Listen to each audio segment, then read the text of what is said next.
About to block this nigga out of. Yo, Josh. I promise you, I'll block you out of this stream. I promise. Hey, you. Josh, what do you mean by that? I promise you, I will ban you from this stream, brother. I haven't got a chance to watch too many movies this year because I'm gonna lie, I had high hopes. I had a long list earlier this year, and movies have been mid. This is the one movie though that I'm looking forward to. So I promise you, the quickest way to get banned from this community is what you embarking on. Is the Superman shit on the sheet? I don't know. You tell me. Here we go. All right. I don't know. Never mind then. I just wanted a quick banter, but never mind. I don't know. You tell me. We can. I mean. Yeah. No, I just wanted to ask a question, but I didn't want to shoot my load if we were going to talk about it. I tried to be there earlier, but my internet was being stupid because Verizon. But yeah. Yeah. But you was playing Rivals though, right? Nah, let me. No, when was I playing Rivals?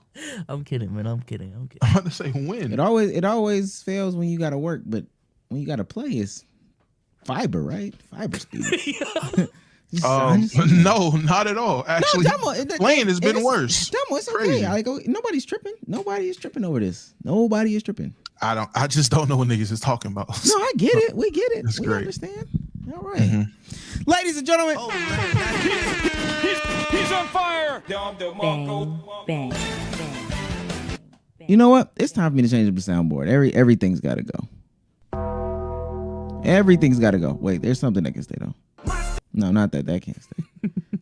What the dog doing? That can stay. Oh, this panel can stay. You know how long I've been waiting for this? Woo, I'm about to make a name for myself here. Yeah, this whole panel can stay.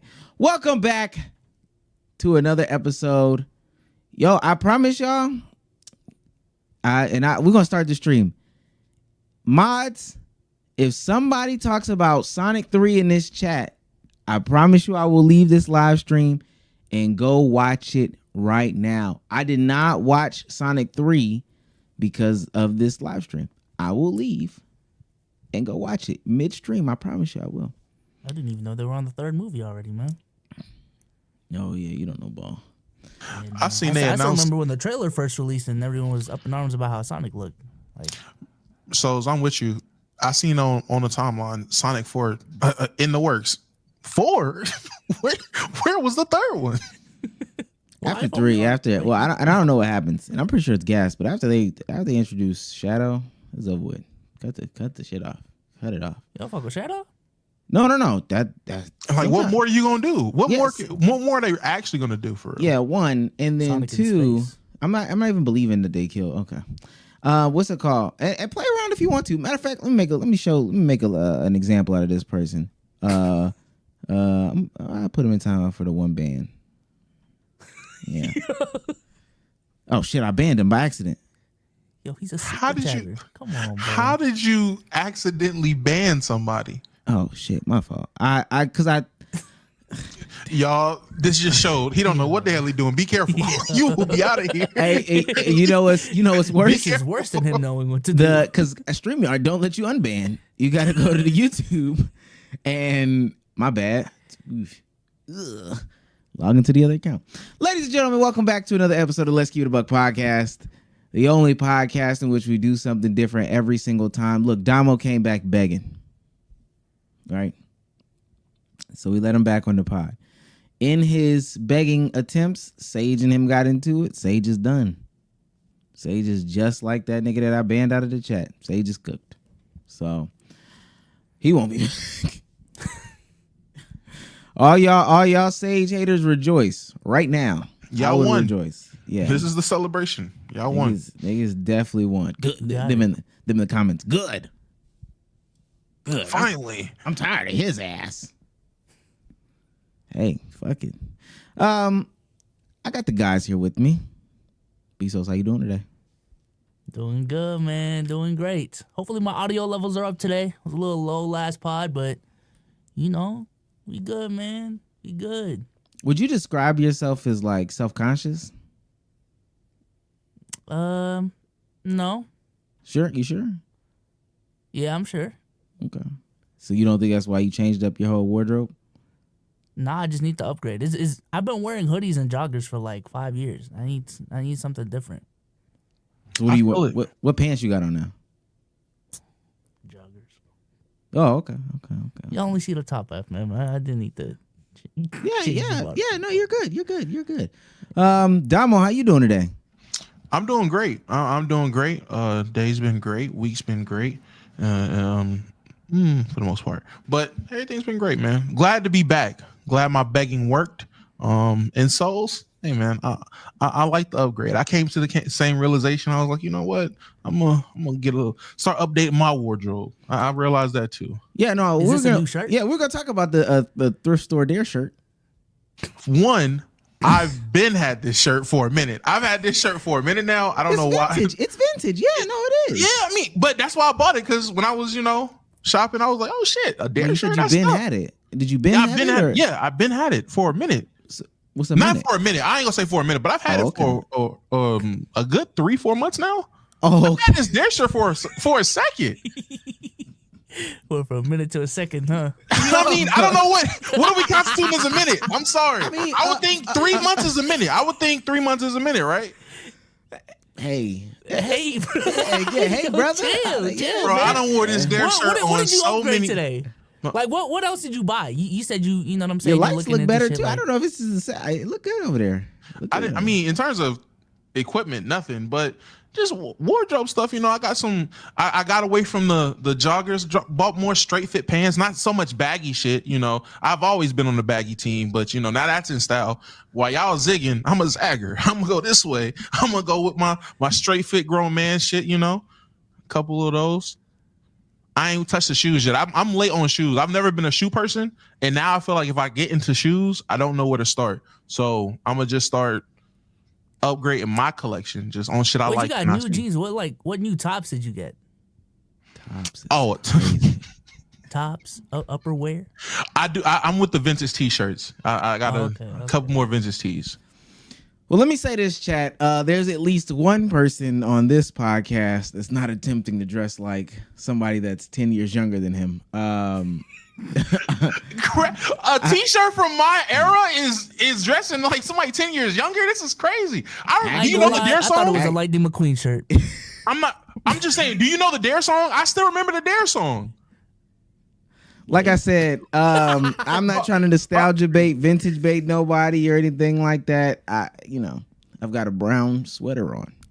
So, listen, man, if you're new to this, you want to be true to this, make sure that join button, make sure that likes button, make sure that subscribe button, make sure you tell a friend to tell a friend to tell a friend what's going on in the hood.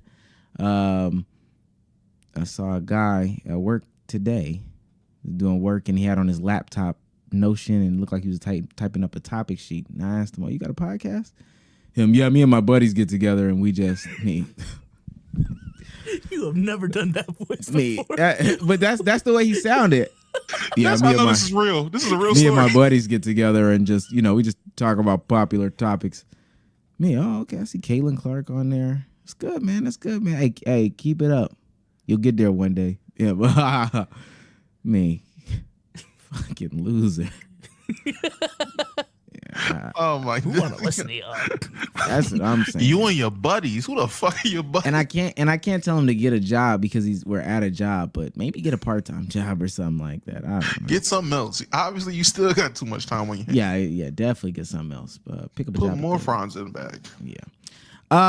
If you're an audio listener, please, for the love of everything, leave a 5-star review. Souls, you have a 5-star review for me? Yeah, this is from OVO Brizzy. Sage, Souls, and Omar, do you have a top 5? Enjoy the pod. Keep it up. Top 5? What do you mean? That's all it says. Top 5. Do your top 5, and me and Damo will guess your top 5.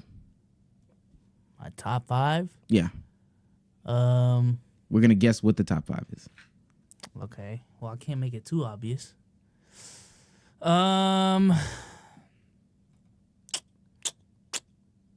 Instagram, YouTube, TikTok, Snapchat, and Twitter.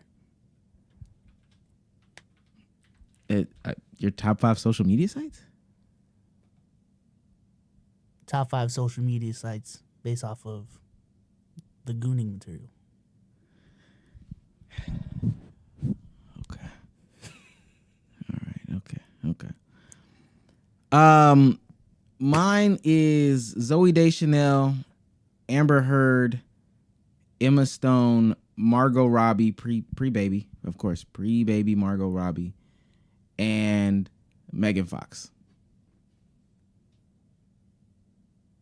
Your most hated white women? Dama? Yeah, let's hear me out to Dr. Umar. All right, we'll never know. Oh, I probably should have put Hillary Duff in there. Listen, man. Tell a friend, all that stuff like that. Hillary Duff make you check the ball up top, man. Just ball up top. And mind you, Raven talking all that shit about her titties. What about Hillary Duff? Haley Duff. Raven Can I ask? Serious question. Was y'all watching That's So Raven for the titties? Because Yes, I promise yes, actually. that's crazy. I promise you, didn't even notice titties when I'm watching the show because I'm enjoying the show. I didn't even think she dressed a way that really showed off her titties. Yeah, Like that's what I'm saying. I'm thinking back now. I'm like, when I'm watching, at no point in my young horny life, never once with That's So Raven. I'm strictly there to lie. I'm here to see the basketball episode with Eddie and him rap. That's what I'm here for. I hope they play that episode again. I came for the titties. I stayed for the comedy. So Came for the titties, double entendre. I think there might have been a small window, like a small window, in which I thought Raven was cute. I guess, like for real. I'm really thinking hard. I might even be forcing it. But other than that was like a big sister. Like for real. Yeah, more like cousin. But I feel you. Cousin, big sister. I mean, like she was a part of. Cause I haven't made the TikTok about it, but we're not gonna stick on this because you got super chats and all that stuff. We got a pod to do. I was like, I don't think Raven realized, or maybe she does realize that, like she's like Black America's sweetheart. Like as a young girl, remember she was on the Cosby Show for a long time, cutest thing, Genuinely. And then transitioned into That's So Raven. So she was good in my household, full stop, because like my mom thought she was cool, my aunties thought she was cool, because they remember her as a kid. All of a sudden, we like her because her wow. I just never. When she said that, I'm like, man, I don't know what. These child stars, boy. Do any of them turn out okay? Like none of them. It feels like turn out okay. Who did she talk to get that conclusion? That's my thing. Like, how'd she come to that? Her girlfriend? She's like mad. She's mad talented. So I was like, Super. damn, we didn't come here for your talent. Like we was just you telling me now you felt everyone came to see whatever you was doing because your titties? You didn't feel the love for real? Now I feel like did we do something wrong? Like what happened? Yeah, I didn't even really make remarks about Ray. And maybe somebody did. I don't even remember being in a room with niggas making remarks. Not even older cousins. Like no one made remarks. Like I don't remember. I remember watching shows when niggas made remarks. I know them shows. Never once older cousins, younger cousins. Nobody made remarks about Raven. We all were there like boys in motion. We get our emotion, boys. We are the boys in motion. We give you our emotion. Like stop. I'm trying to get the beat inside. Tell me what you're trying to hide. I can't feel the rhythm of my heart. Ooh, baby. And don't get me started about the Cheetah Girls. We 30, Stop. nigga. I ain't gonna lie. We are. We are. I just don't want Sky Jackson to come out in a couple years and be like, yeah, they were watching my show for my camel toe. Like, yo, Sky, relax. And nobody's watching you. I didn't even watch Jessie for you. I ain't gonna lie. At least Raven could say she was in the fucking show name. All right, show name was Jessie. Okay, relax. God, my camel toe. Listen, if you want to support us the best way possible, hell, the only way possible that I could think of, subscribers are cool. It's Christmas time. Send that super chat. Thunder Up for $4.99 says, Cookinwitkya Got Leaked. Semen alert. Shouts out to AK for £2. What the dog doing? Is Cowboy Hat Future the best version of Future? No. Dirty Sprite Future is the best version of Future. I'm trying to think. When was Cowboy Hat Future? He talking about like That Cowboy weird Hat ass Chelsea boot. Oh, okay. I know what you mean. Close to being with Drake. Yeah, No. yeah. I know. Nah, it wasn't. One day we got to put respect on Drake's name. One of the greats. Going down in history with like R. Kelly and some of the other legends. Seth Malone for $2. What the dog doing? Damo, is it cool if I ask what happened with PC? I mean, I addressed it on the stream and on a tweet. Oh yeah, you ain't see the group chat. I just seen them text. Yeah, I was expecting that one. Oh, I didn't see it. Yeah, I just seen that. Nothing happened with PC, man. Actually, keep an eye out, man. Keep an eye out. Dang, you just scared me, be so zen. Shout out to Soul Negro Kage for $4.99. Is Sage can't get a hug as cooking, or should I say gooning with Kaya? I don't think that's real goon material. I think we'll talk about it. I realize people will goon to whatever, man. Shout out to Rodney TV for $1.99. What the dog doing? Soul spent too much time TIing me in fashion talk. He definitely did. I agree with you 100%. And before he comes back, I'm going to agree with you again. It's actually fashion Instagram. Listen. Whatever makes him feel comfortable, whatever make you feel comfortable, whatever you like to wear, I'm with it, man. I like it. If he feels more confident, hey, man, all power to him. If you go in the mall and you buy what's on the mannequin, I'm judging you. Not saying that's applicable. You can't get the whole mannequin. You can get half. Like if I just get the bottoms. All right, cool. Keep the top though. Shout out to Hyso J for $4.99 says, Souls, I've been using clips of your voice as a producer tag. Hope you don't mind. I'm going to say he doesn't because he's not here. So it's okay with him. I'm about to say, did he send that before he got banned? But he probably got unbanned. Shout out to Sovaxis for $1.99. Gooning off Snapchat is crazy. I guess. There's another Mir for $4.99. I don't know what's going on with the gooning, but got that goon power, Dr. Omar. Okay, what is that? I don't know. A couple more super chats. Sydney Mosley for $5 says favorite Ace Van clip. I don't know who that is. Who am I old? Am I that old? What? Ace. Who is that? Who is that? I gotta look it up. It's a YouTuber. I just don't know who this is.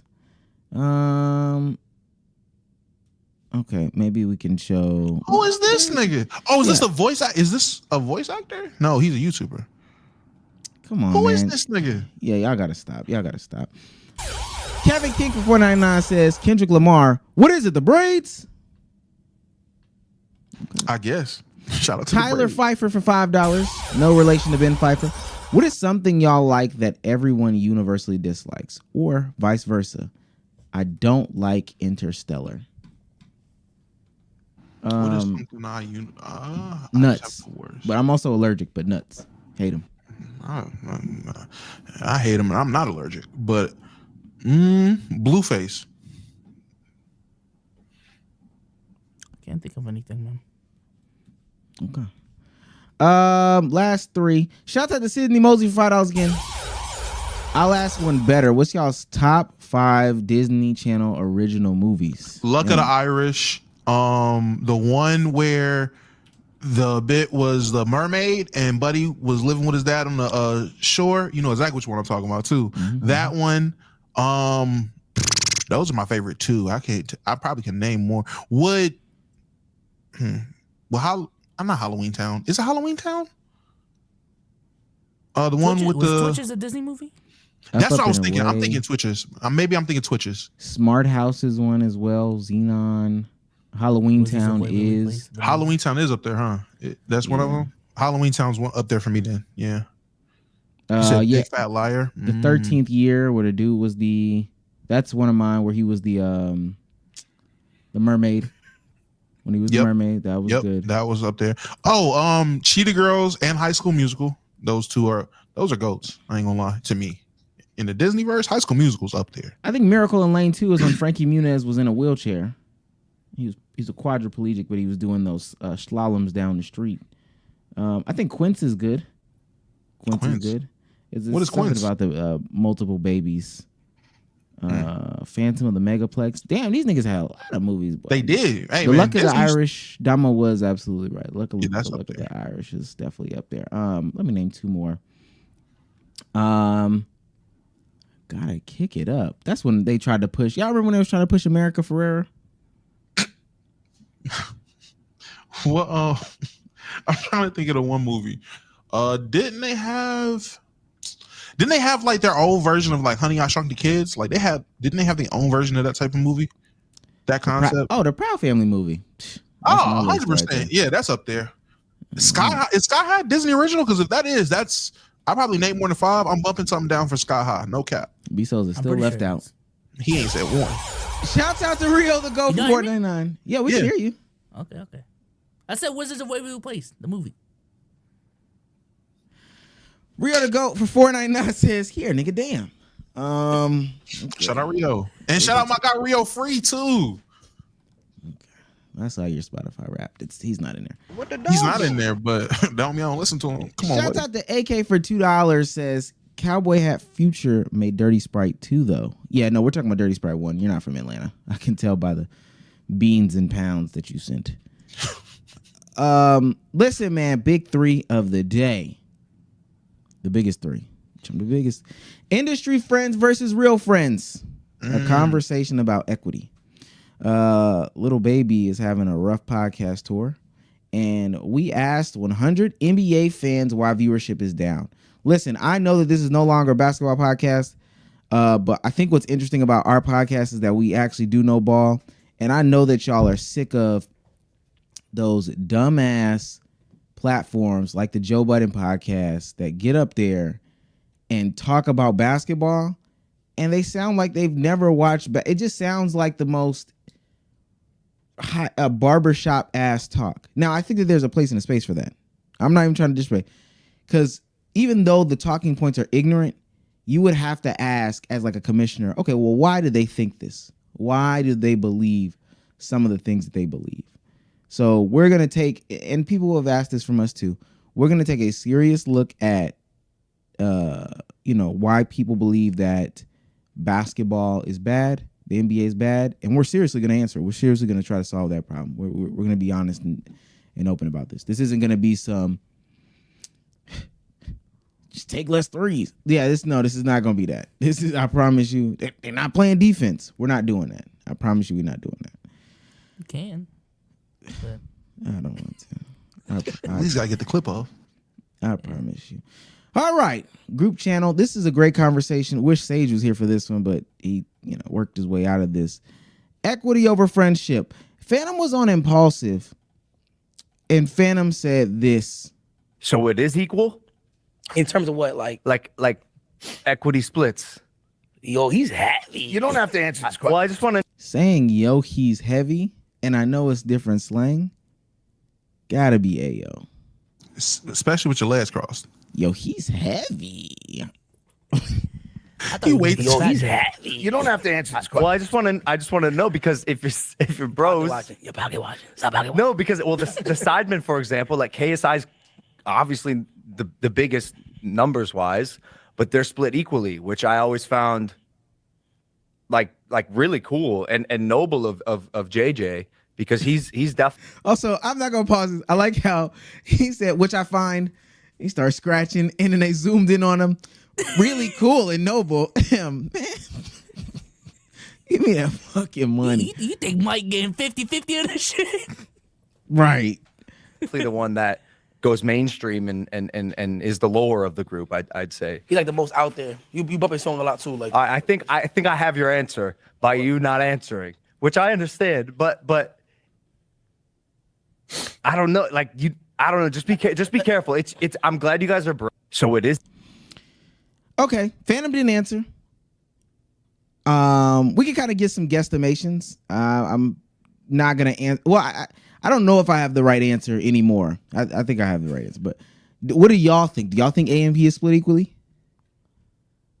I think so. I don't think so. Okay, which way do you think the splits kind of lean? I think it lean. Well, I think it will lean based off of, I guess, I don't want to say time in the group, but seniority, I guess. So like the original members, I think would have a bigger split than anyone added later than the original concept of shit. We had to have this house full of 2K niggas. I remember my members that was what AMP was originally, a bunch of 2K niggas. So the people that was there then, I think will have a bigger percentage. I don't think it's nothing drastic though. Okay. I think I know but before Kai and Chris came, because I believe they were late additions, I'm almost positive they were equal. I am interested to see, or I honestly just don't know like what they did after the fact once Chris was introduced as a regular and once Kai obviously came into the fold. I would like to think they're equal. I don't know. Like, I don't necessarily have evidence to back that up, but I just feel like from everything I've heard from them, they have this we're all one, we're all equal, we're going to move up together type of thing when it comes to AMP. So You are an equal ass motherfucker. I ain't gonna lie. And not even trying to be like, but just I know you, and I know like behind the scenes, you are let's just go equal. Let's just it's just easy. Yeah. Oh. For equality type shit. Oh, here he goes. Damn it! I can't even really I can't even really combat that. Nah, combat it. Get your shit off. I promise you, I can't. All right. So then, look. After that, other AMP members spoke up. Duke Dennis on his talks about equity and money splits in AMP. Because you got to understand that AMP was made 5 years ago, 5 years ago. So, like, all of this right here, what he talking about, the splits and the equity and shit, all of that was made back then. All of that was set up and agreed upon back then. And of course, when Chris joined and then when Kai joined, boom. It is still the same. Oh, I know the answer then. That's how it was back then. I know the answer. So the agreement we made back then is still the exact same right now. And nobody was that big. Nobody was bigger than nobody when we first made it. Now, I'm going to pause it here. The reason why Duke is answering this question in this specific way is because after that sentiment was pushed or that conversation was had on the Impulsive episode, there were rumblings and conversations as to what fans would do. And I'm saying fans because that's the perspective that they're coming from. This is what this fan would do. This is what this fan would do. And they are gauging it based off of today and who should have the most today and why they should have the most today and why some others should be lesser. You understand? So it's the exact same. And it's the exact same because it don't matter who got what. It don't matter who the biggest. Nobody is bigger than the group. That's why it has not changed and it never will change. You know what I'm saying? Like the same way, like obviously Kai is the biggest. But at one point, Agent and Davis was bigger than Kai. You know what I'm saying? But just because Agent was bigger than Kai, that don't mean Kai get less. Nigga, it's we all own the group collectively. Okay. Thoughts on that before I read what some of the fans were saying based off of what Duke said.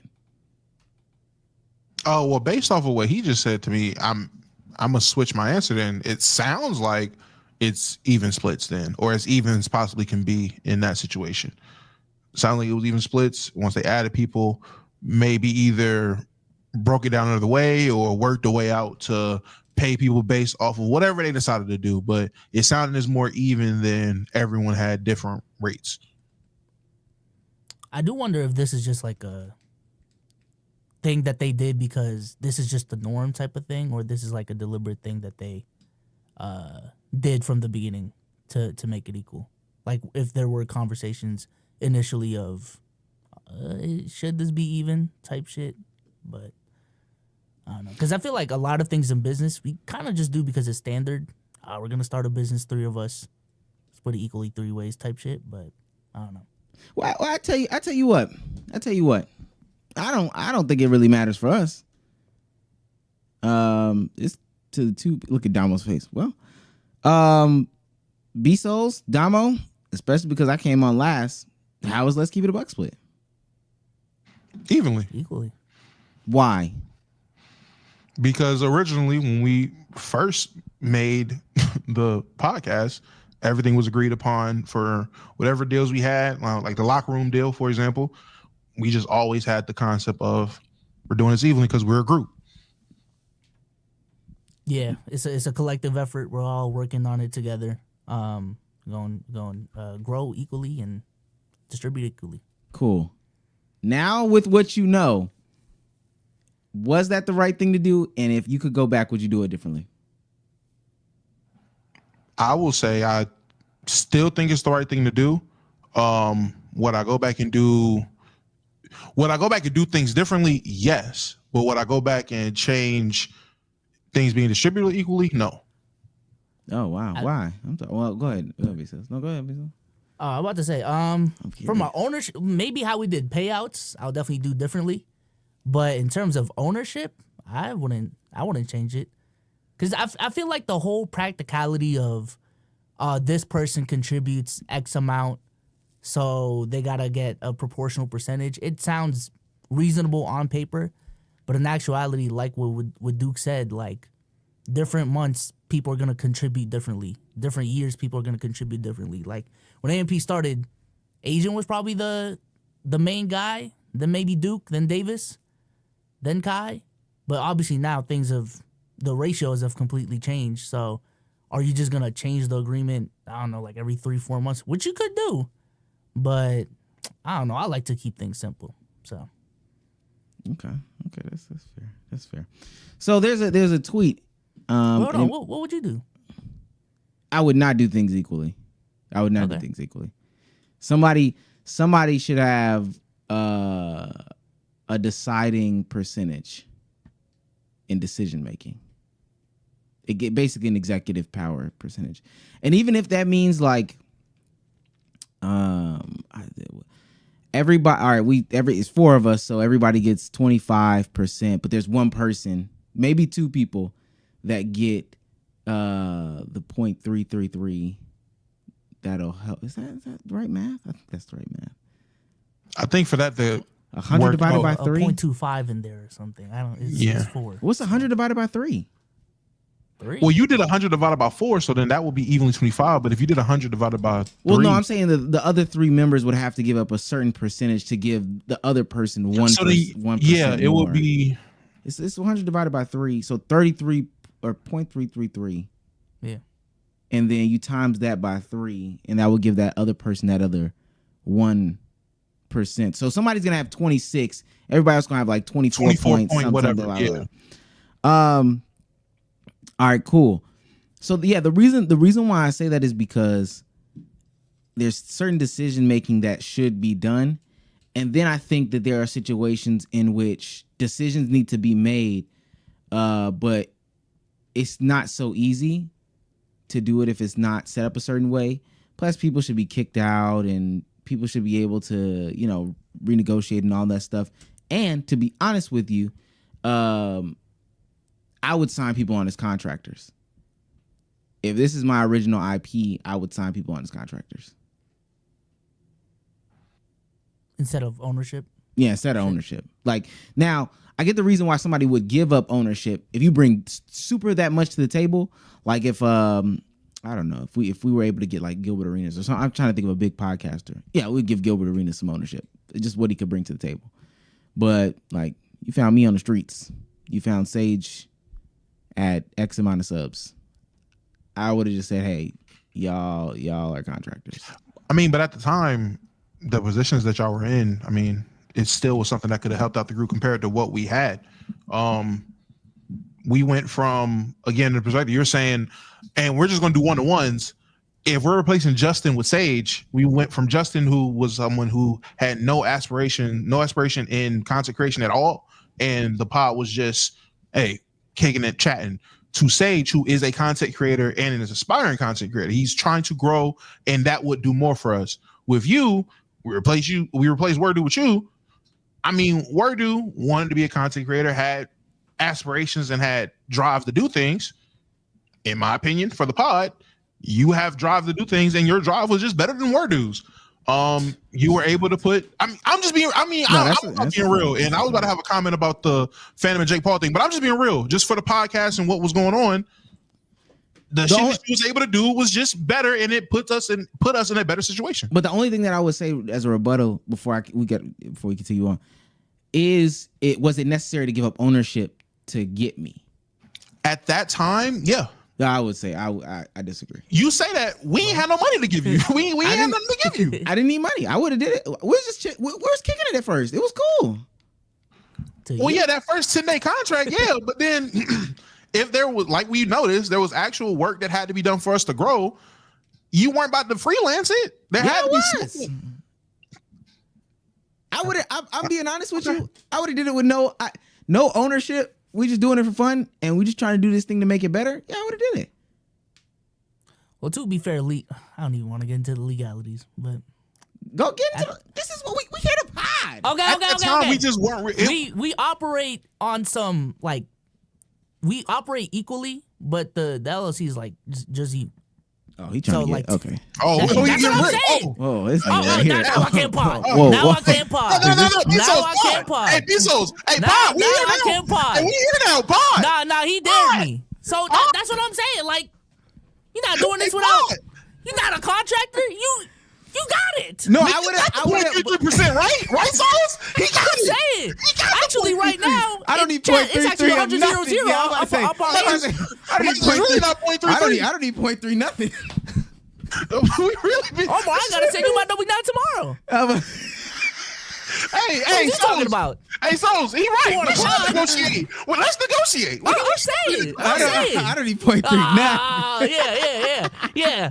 Let me get my share. Man. Facts. Damn. Bring me on as a contractor then. This is a contractor. You don't. We're the contractors. Okay. We're the contractors. Okay. Chat, they forfeited their shares. No, let me stop.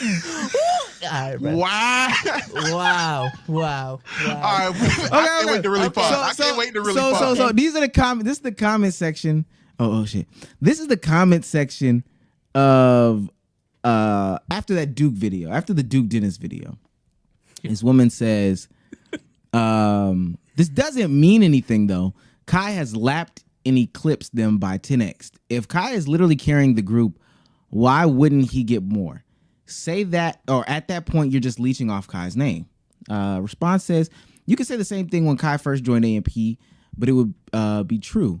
No, it's because they all recognize that they were built up from each other's hard work and will continue to do so. So it's just stupid to try to make it like they are just using each other. Her response, why should the least performing member get the same amount of bread? LOL. Like, how does Chris deserve the same amount as Kai? They obviously put in different amounts of effort. Let me respond. Honestly, this is from somebody who just got into AMP. Full stop. Just got into AMP. And also doesn't know anything about content creation.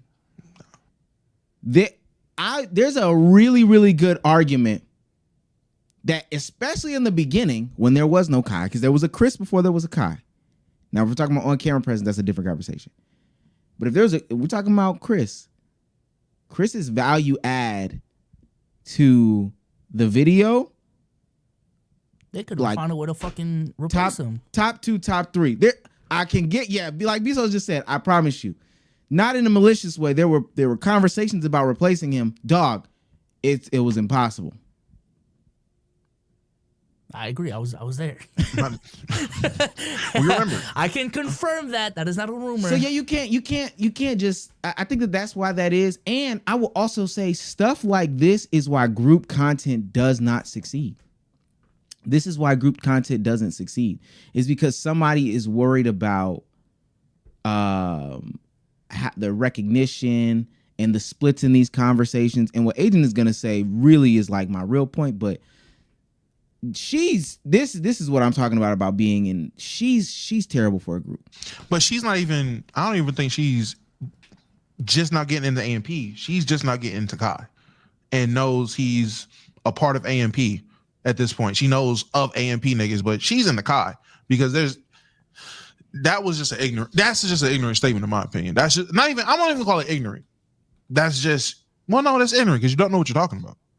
But I think that's the argument for doing shit equally is to avoid those conflicts of, I only get 13% anyways. I ain't gonna put as much effort. Like, I think the reason for equal splits is ideally equal accountability and equal work, regardless of like, you know what I'm saying? Oh, I came into this company with more cachet than you. We're building this together. We gonna put in the same amount of work equally. Now, I will say this. I don't think there's ever been a project ever that's been like equal, like truly. If you want to break it down to the decimal, whatever. There's never been a group project with 3, 4, 5. I know a lot of y'all have been in school projects before. There's never been a 50-50 split. I was going to ask you that. 33. What do you do when you're in that group? And again, you talk about us. You talk about your other group, Souls and Sage. You can talk about whatever. It's up to you. I'm just letting you do you. What do you do though when? And remember when y'all wanted to give away equity to? Shouts out to Rudy, man. Yo, he really trying to. Yeah. Okay. Yeah. Uh-huh. Okay. Y'all remember? But y'all did. Okay. What do you do when somebody who has equal equity doesn't come up to snuff? They don't perform to the portion that they. Because that's us now. We can pot. Wait, what do you, maybe I heard the question wrong. What do you do when someone who doesn't have what do you do when someone who doesn't have the same amount of equity? No, they do have the same amount of equity. And they don't perform? Mm-hmm. And I was gonna say, for anybody who feels shit should be distributed equally, you should also be willing to address and be accountable for when the work isn't being distributed equally. And when I said, would I go back and do things differently? Yeah, that's something I would do differently from the start. Is I would have definitely put in more work to match y'all two, just talking about us, but to make it justify for being 50-50, 25-25, whatever the case is. If it's going to be distributed equally, you should work as evenly as possible. So when someone isn't meeting that criteria, they should be able to be called out, and people should hold them accountable. It shouldn't just get to a boiling point. You shouldn't get used to dumb shit. Everyone should be able to speak up when they are noticing shit needs to change. Yeah, I think the first thing that needs to happen is open dialogue about it. Like, I wouldn't talk behind motherfuckers' back and already go to the lawyers. All right, we got to change splits up. This dude just... Hey man, he's contributing 28% instead of the 33% that we agreed to. I think open dialogue is definitely the way you start it, and then hopefully over time, motherfuckers just hold themselves accountable, and there's actual change that gets happened. But I also think from the people asking for the change, again, I just think it's unrealistic, knowing just the nature of group projects, to always expect equal activity, because that's just not realistic. That's just not realistic to me. Plus, I don't even think people. Based off of the comments that I've seen around this whole conversation, I don't even think people understand what equity is or what that means on paper and reality. Who is assessing every 3 months people's contributions and then physically going to change that paperwork behind it? Yeah, because you also, I think there's also a difference between contribution and impact. Right? Like, I think you can be more impactful to the company, but not do more work, if that makes sense. Yeah. Like, let's say Kai wasn't involved in the behind-the-scenes meetings at all. He really just focused on his own streams, grew the brand that he is, and now you can make the argument that he is the most valuable guy on AMP, but that doesn't necessarily mean that he's doing the most work behind the scenes. That could be Davis for all we know. That could still be Chris. So now how do you have that conversation? How do you quantify who deserves what split? in that regard. Especially when we're talking about the direct project. Like Kai is big building his star, and I'm not gonna take away from the fact that it does trickle back into the group. But at the same time, when we're talking about this actual project, okay, we got employees to pay, videos to create, locations to get, props to get, scripts to write, all this other stuff. And your contribution is, well, I'm famous over here and I'm also a part of this. Now, how does that get the final project done? I don't know. But again, at the same time, I don't think people like even logically think to themselves like, yo, we're going to assess this. We're going to go change the splits on paper. That just sounds so stupid. So then Agent had this very interesting portion to add to it. And this is ultimately where I lie. And me and him might not even be aligned on this, but I find this interesting. Bro, just so everybody knows, we barely make any money off AMP. All of us. Because every single time we do, we just opt to put it back into the business. Every single time we do, we put it back into the business. And it's been growing. That's how you grow. That's why we've been able to do more fire shit. Because you don't get crazy penthouses in New York by taking big payouts.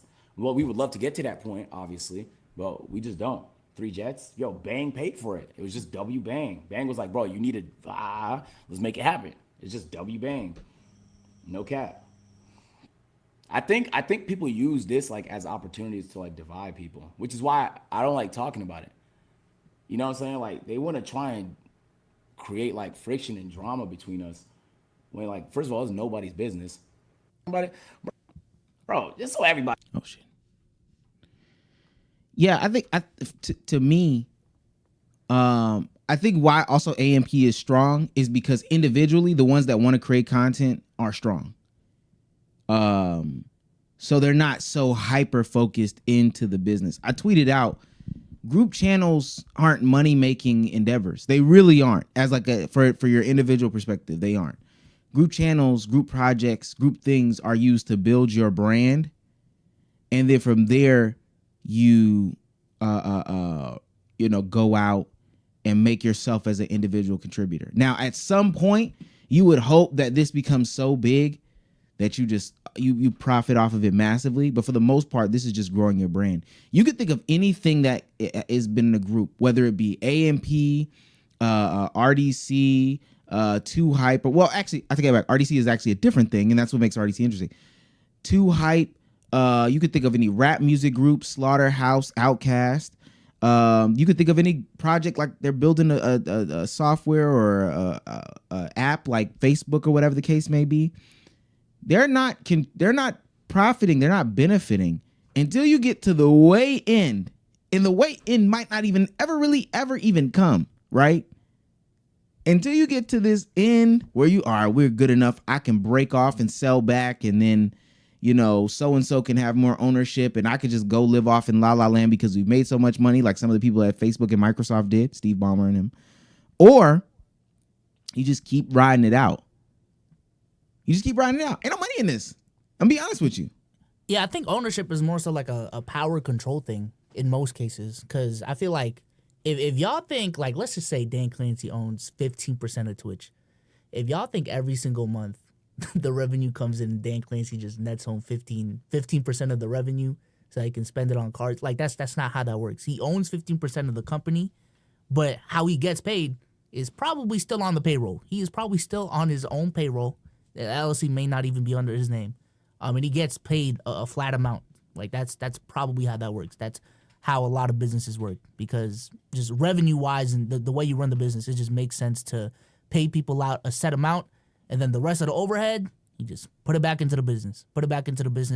And then you hopefully grow the value of the business overall, so that, like what Omar says, you get to a point where you may sell it at some point. You may sell your shares at some point, and that's when you make your money. But as you're operating it, most motherfuckers don't actually take cuts.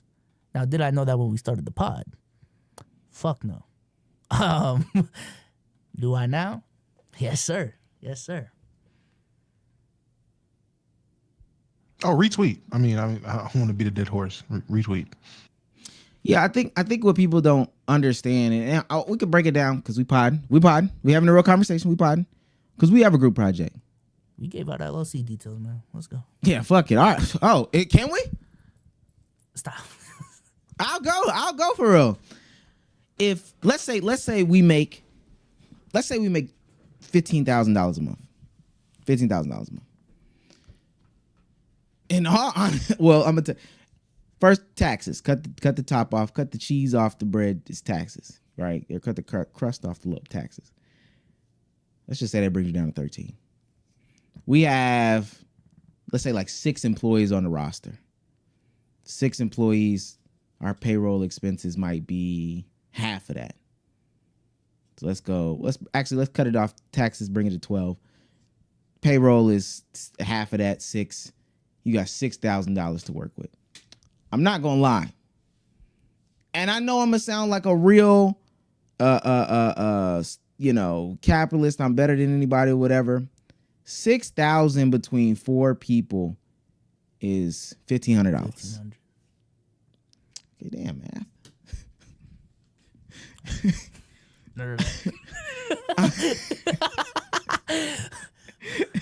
I'm just saying. Okay, $1,500, right? You divide that by 4, that's $375 a week. You divide that by your 40 hours, that's $9 and 40 cents. Just round that up. That's $9.40 an hour. That's not like an insane amount of money. That's definitely not an amount of money where we should be fighting tooth and nail. Because even if we change the proportions as to who gets more, this, that, and the third, that's not enough for me to be like, yo, Damo, your dumbass didn't do nothing this month. You down to 13%, nigga. What the fuck? I ain't gonna lie. That's a crazy combo. B-Souls, you kind of up, though. I ain't gonna lie. We're gonna bump you to like 61. Sage, how many pods you missed? This many. And Omar, you gonna keep your 14. Like, it just don't... that is not worth it to bust down that amount of money. When in reality, somebody should really have a conversation like, all right, dang, if we can get 6 this month, 6 next month, we should probably look at going to DreamCon, which is going to cost us 12. So that's the 2 6. That's the $6,000. And then also February is around the corner, so we might not get to the threshold to pay the 6 employees. People just don't know. People don't know. And we got a low overhead too, which is crazy because if you think about it with AMP, they got to pay for a whole house. And they got way more employees with higher salaries. People just don't know. This is a crazy conversation. Super crazy conversation from a bunch of people who just aren't in a situation to even know what it's like to deal with that. These are people that are just clocking in and they like, if I had a group and I was the biggest in the group, I'm getting 28%. Being honest, like, all right, buddy. Like, I guess that makes sense in La La Land. Also, I wouldn't even want to be in a position where like I relied solely on the group channel revenue, like to make a living or whatever, because I feel like that leaves too much out of control with me. Like I'm now dependent on other people's performances, the company's performance as a whole to make a living. So maybe it's different when you're actually running like a company, but when it comes to like content creation, I want to be I want to know that I make enough money on my own to pay my own bills, so that if this group project that we have has a down month, I'm chilling. Like I'm cool. If it has a high month, that's great. But I should never rely on it so much because again, like I can only contribute so much to the success of the company. So. Well, so then let me ask you this. How do you feel about groups like the Deep 3? And I think Isaac is doing something. I don't know if Mojo is maintaining the channel, but what do you think about groups like the Deep 3, Sidemen, RDC, and how they handle their business stuff? Because they are 100% in the business. Like, yo, this is the main thing, and we're working on this main thing. Well, I think the Sidemen, the individuals built their own brand maybe after like the Sidemen blew up. I know KSI was already his own thing, so I don't necessarily have a problem with them. RDC, hey, it's definitely successful. It's working right now, so I'm not concerned for them right now. But from a logistical standpoint, like I would be concerned. Just relying so much on that. Like what am I making on my own? Like what is the ownership that I have for real? If everything is just under this umbrella. it works when you have people who are all in the same mindset and same train of thought and want that to be the case. So that's how it works for our RDC. We're talking about it working for them now, and you can say, "Oh, I mean, I will be worried." That's now. These niggas have been doing this for 10 years now. This is what they've been trained. This is what they've been doing. They was doing this when it wasn't any money, when there was a little bit of money, when the money started to go. No matter what, this has been their goal. This is what they've been doing. So it works for them. And now they're in a position where, I mean, I don't want to count their pockets, but I'm gonna assume the niggas make solid money to where they can trust doing what they're doing now. I don't know about the Deep Threes process of what they do, but again, didn't they get, I don't want to say bought out by a network, but aren't they on like they getting funded, right? Like they got a deal that gives them some money. Yeah, they got a bag, so they can be comfortable doing that because they got the bag from it. Hell, we talked about what would it take for Let's Keep It a Buck, and if it was X amount of dollars, so they got that, so it works for them. So for it to work, it has to be a special circumstance or a special group of people. Yeah, no. Long story less long for me on this. I don't want to beat the dead horse, but long story less long on this. It's especially you should utilize the group project as a way to get your start. Like you should use it as a way to get the things off your plate that might, make content creation longer. Have other people to bounce ideas off of, somebody else to edit, somebody else to make thumbnails. Be able to interact with them when you're doing your content, and then hopefully because y'all are successful, y'all should be able to build this big platform, but then it in turn brings you opportunity and potential that you would never see. But for the most part, whatever money that you're generating from that, you shouldn't be looking at it as like any sort of individual type thing. Like you should dead ass say to yourself, why do we have money at the end of the month? That should be the way to do. Even in some of your own business, well, in most of your own business, but you should be saying to yourself, why do we have money at the end of the month? Did we not pay somebody? Okay, did we put everything we can back into the content? If the answer is no, I don't even think it's a group thing. Like I think ideally you should put everything back into your, especially as a self-employed content creator, you should put everything back into your business now. Obviously, you have to set aside money so that you can take care of your personal shit to the fullest extent. Like I wouldn't cheap out on that, but yeah, you should be putting as much as you can back into the business. Speaking about getting funded so we can get our cuts from this, that's why you gotta get sponsors, man. Shouts out to Prize Picks. Come on. Listen, man, shout out to Prize Picks, our favorite way to play daily fantasy sports, and we think it should be yours as well. This is a website that offers a lot of different statistics, a lot of different teams. They also have an app you can download as well, and we're going to show you how to make some picks on Prize Picks. Real quick, here we go. Let's go ahead and share the screen here. Boom, boom, and we're here. All right, Karl Anthony Towns facing his former team, the Minnesota Timberwolves, in 23 minutes. 13 and a half rebounds. More or less? Less. That's high. Oh my God. Less, Dama? Yeah, I'll go less. Less. Yeah, let's not be difficult. Jeez. You gotta be 13 and a half for a reason though. But let's go ahead and do Nikola Jokic versus the Portland Trailblazers. 21 and a half rebounds plus assists. Do we think he can get more or less than 21 and a half rebounds plus assists combined? Oh, more. You said the Trailblazers? Yeah, more. It might be a blowout though, because it's the Trailblazers. He'll have to play. But let's go ahead and put $7 on this lineup right here. Click submit lineup, and boom, that is how you make a lineup on Prize Picks. And thanks to our friends over at Prize Picks. If you guys use code LKIAB, you guys can get $50 once you play $5 in lineups. Once again, that is $50 once you play $5 in lineups if you use code LKIB. And shout out to Prize Picks for sponsoring this podcast. Appreciate y'all. I want a pizza so bad. Hey, how have your last lineups been? I'm gonna check. But keep going. Gotcha. I haven't been participating. I ain't gonna lie. Personally, I'm cooked. Yeah, personally, I'm cooked. Ain't been hitting. Not I even am, close. 1 for Not 5. My last 5. 1 for 5 on the last 5. What's your 1 out of 10? Buddy Hield and Jalen Green. Under on Buddy Hield, less on Buddy Hield, and less on Jalen Green.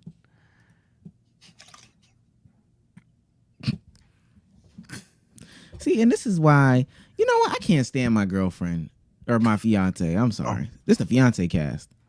Oh, yeah. Shouts out to us, man. Shouts out to us. Right? But I can't stand her. Let me say this. And she gonna say this is what she does. She says, anytime she wants something, she says, "Dang, you want a hamburger? Oh, ooh, chicken sounds good right now, doesn't it?" And that's her way of saying, here she go right now. She'll say that in efforts to get me to get it for her. I always say, no, you want it, get it. So I text her, I said, pizza, ? She says, I'm good. I said, this is a me pulling you. And she says, I know, this is me pulling you. That's not funny. There's nothing funny about any of that. That's actually funny. Can I ask, do you have those situations where she'll pull that off and you're just like, no, I really don't want chicken. So now she just doesn't eat? Yeah, absolutely. Yeah. I hate that. Bro, I ain't gonna lie to you. There's so many times I'm like, bro, we don't got to do everything together. If you hungry, nigga, you hungry. Go eat. Because I know if I'm hungry, I'm going to eat. I promise you, I'm not thinking twice about it. She says she can hear me. Let's talk about something else. She says she can hear me. She says she can hear me. We got to talk about something else. We got too real. We start potting. Basketball. Oh, shit. I'm about to say, in the next topic, she definitely don't need to hear.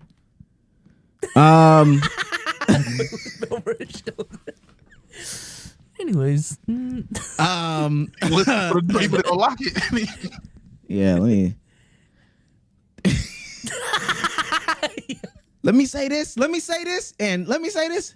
Not too much on Cooking with Kaya, okay? Y'all hoes hating. Fuck you. Wait, are you in the doghouse over Cooking with Kaya too? No, I'm not in the doghouse over Cooking with Kaya. Look at that. Okay. Look at that. Yo, you too? Oh my God. I thought it was just me. Oh, no, man. Not me too. That's your problem. So look, we decided to check back in on Cooking with Kaya, and I'm not gonna lie, it's too much. It's too much. The discourse is taking a turn for the worst. I don't know why Cruz added this.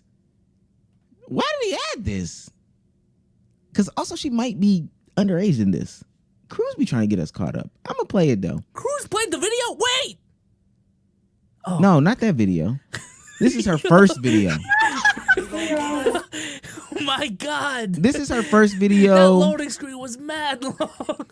This is her first video, and she's making some food. I don't know when this is. Maybe this is her third apartment. She flexed that she had a lot of apartments. I ain't gonna lie, and I'm not a flex. Yeah, that's not a flex. Once you get older and realize what that really means, that's not a flex. First of all, you got bad credit. Second of all, you just moved in the hood 2-3 times. No stability where you're living. You just that lease come up, you sweating. Yeah, she said. What she say? That's my third apartment, second car. I'm not gonna lie, repos aren't good. Why is it your second? On the apartment? Not the second car that you driving. That's the second car you've had, and you on car 5 now. That's not good. Hey, y'all ever been on Instagram going through people's stories and they total cars, but you notice over the past like 3-4 years they total like 4 cars, and you like, it's you, it's not anybody else. You done total a lot of cars. Why you driving so much? And why all of them totals? Why you don't ever get in a regular accident? Y'all ain't never seen that? Why don't your car just break down? Like, why don't eternal shit? Why don't wear and tear happen? Why the fuck are you flipping over every bridge? I do be seeing some total cars on the road while I'm driving, and I'm just like, ooh, let me move over to this lane, man. That's what I'm saying. Let me go. See, you got that car for a reason, gang. I'm moving over, man. I'm out of here, man. And it's always front end totals. They ain't never get hit from the back and pushed in. It's always you. It's literally all. I got a couple people from high school.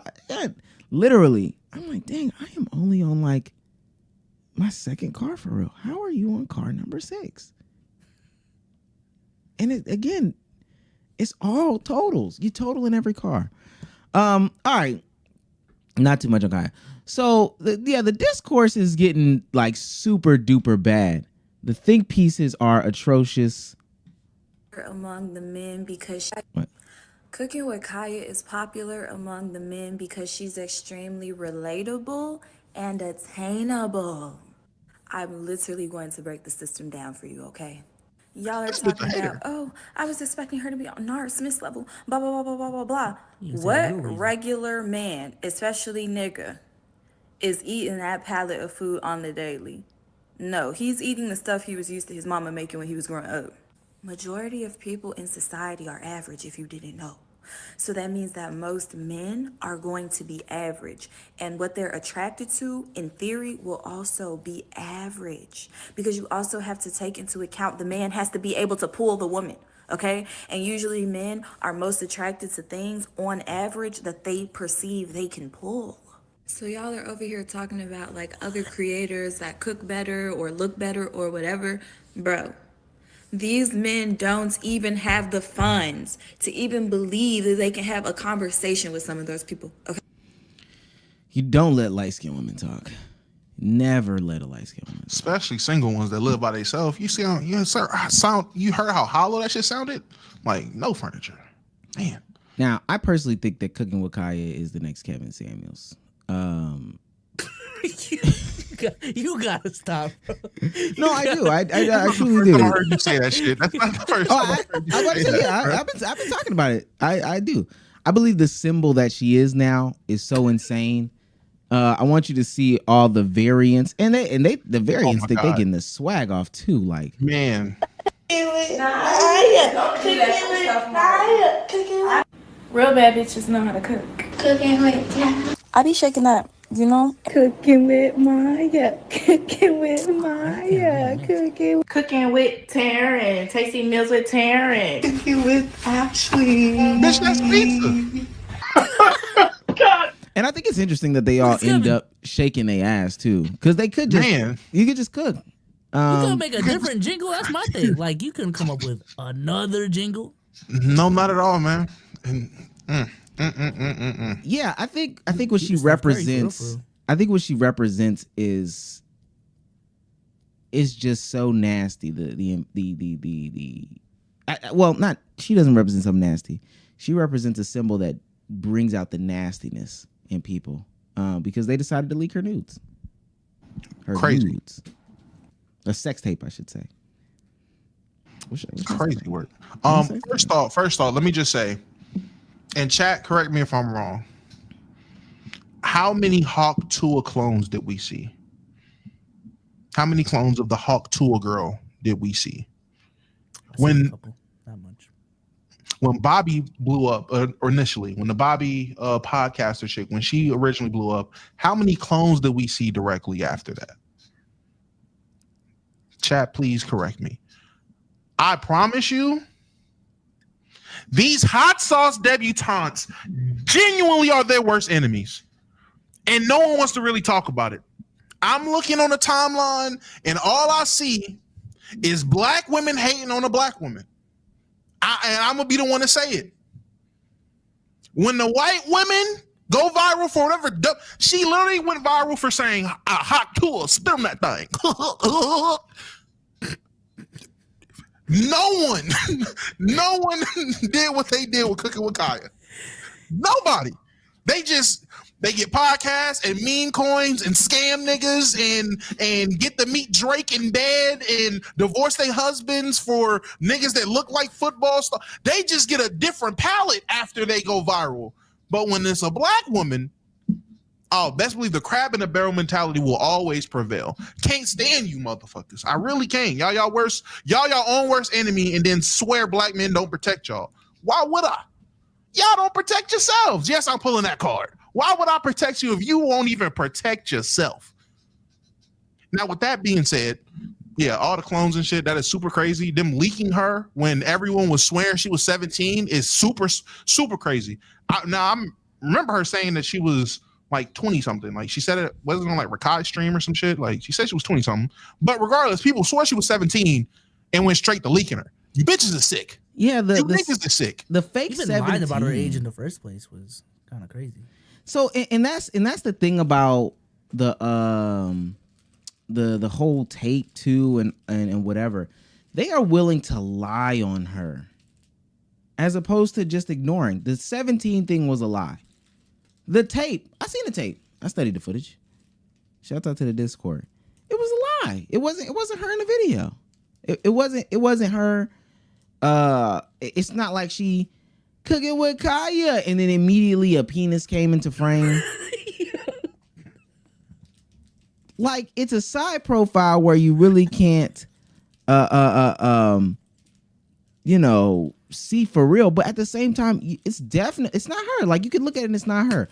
I don't know to what extent somebody has to hate somebody in order to lie about them, but I'm telling you, this is Kevin Samuels. I'm telling you, I've seen it in real time before. We've seen it. How is she not the new age Kevin Samuels? I think it's just because the content isn't necessarily. I mean, I guess you mean because the symbol, like what she represents. Even in I gotta hear her speak more on it. Like she got to be more brutal to bitches, I guess, for me to say, yeah, she's Kevin Samuels. Like I just haven't heard her say nothing where I'm like, oh nah, she's really on that side. I don't know what side of she's on other than she just cook and dance a little bit. But it's not about the specific content type. It's about the symbol, because I believe that Kevin Samuels, she started, the reaction she gets. Kevin Samuels had such a reaction, and he's also put such a divide in dating. Like he's changed. I really believe he's changed dating, as a whole based off of the content that he was putting out. She is changing discourse in relationships and dating based off of her cooking. I think the only difference is I don't think she's doing this on purpose. I think with Kevin Samuels knew what he was doing, and then began to play into it even more once it gained traction. Because he had always been doing whatever he was doing for a minute. It just, once a certain clip goes viral, once a certain incident happens, you play into it some more. So he knew what he was doing. I don't think she's at the point to where she knows what she's doing yet. Like, I don't think she's not intending to shift the narrative or change shit. I think Kevin Samuels was. Retweet. I don't want to say much, but retweet. I think that is the main difference. So. He in the doghouse. He's in the doghouse. He's in the doghouse. Yeah, that's what it is. He can't even say her name. Have you been watching the videos? Have you been enjoying the videos? Yeah, I've been enjoying them or watching them. Whoa! Yeah, you've been enjoying them. Whoa!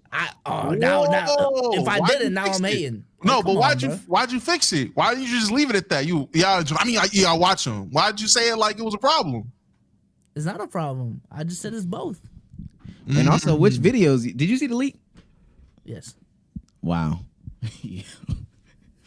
That's crazy. I haven't even seen the leak. Yeah, the engaged cast, ladies and gentlemen. This is a group of engaged men.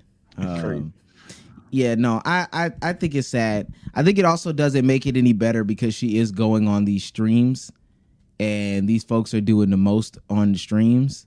I don't know if you saw her with Daryl Douglas Griffin.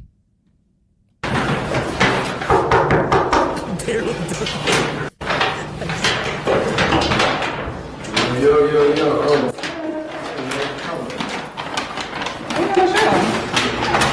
You heard her? Why you ain't got no shirt on? Why did you say I didn't know you was coming? You got all the lights on.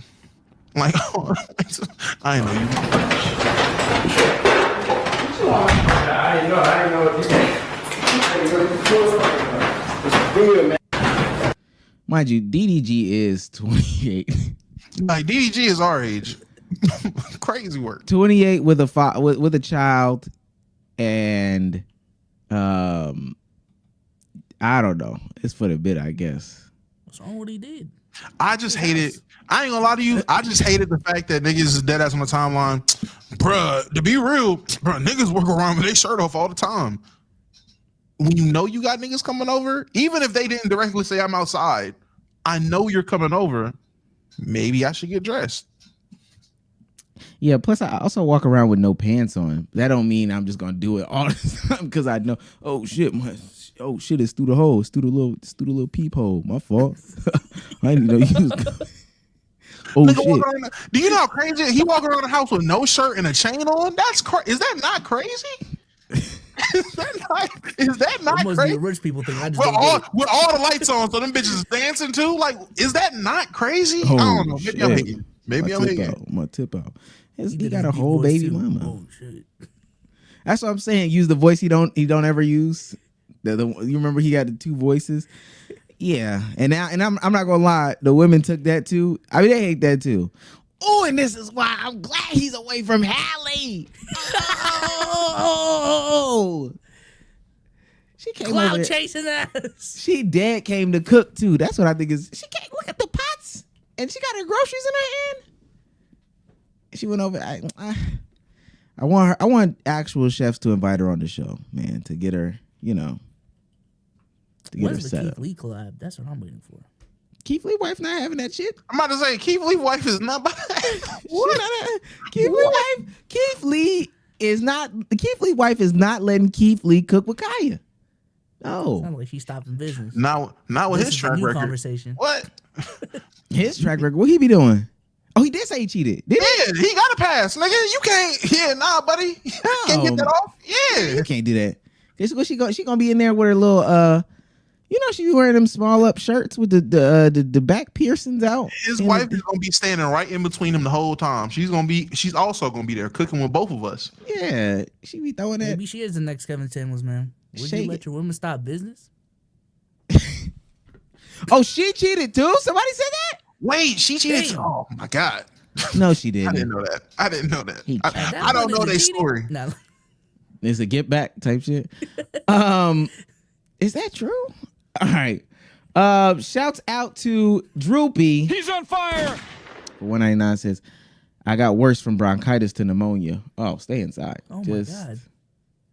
Jesus. Yeah, just stay inside. Shout out to you, Droopy.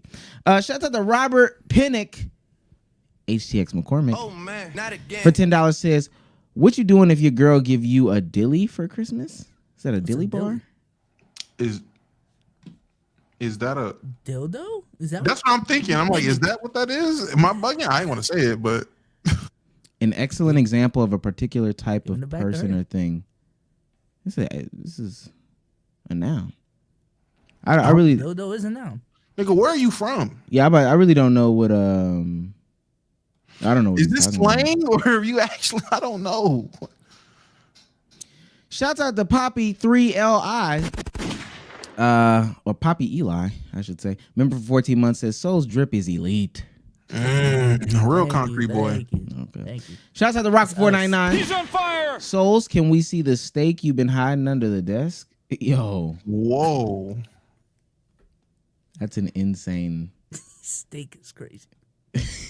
Carlos Reyes for $5 says, this 5 is for Damo and B Souls, just to let you know. And knowing us, we split that bitch evenly. After I get my 100%. Shouts out to Jason from the A for $1.99. I can't believe you really tried to pull that off, man. Hold on, is hamburger helper a Strugger meal? Strugger meal? Yeah, I think so. Technically, yes. We have somebody calling in live. Hello? Yo. Yeah, we can hear you. Yo, did y'all talk about how LeBron needs to put his dick print on the screen so the ratings can go up? Is this the hotline to ask for that? I'm just making sure we got everything all situated. Them NBA players need to start putting on some scantily pants and some skirts. Get the dick print showing.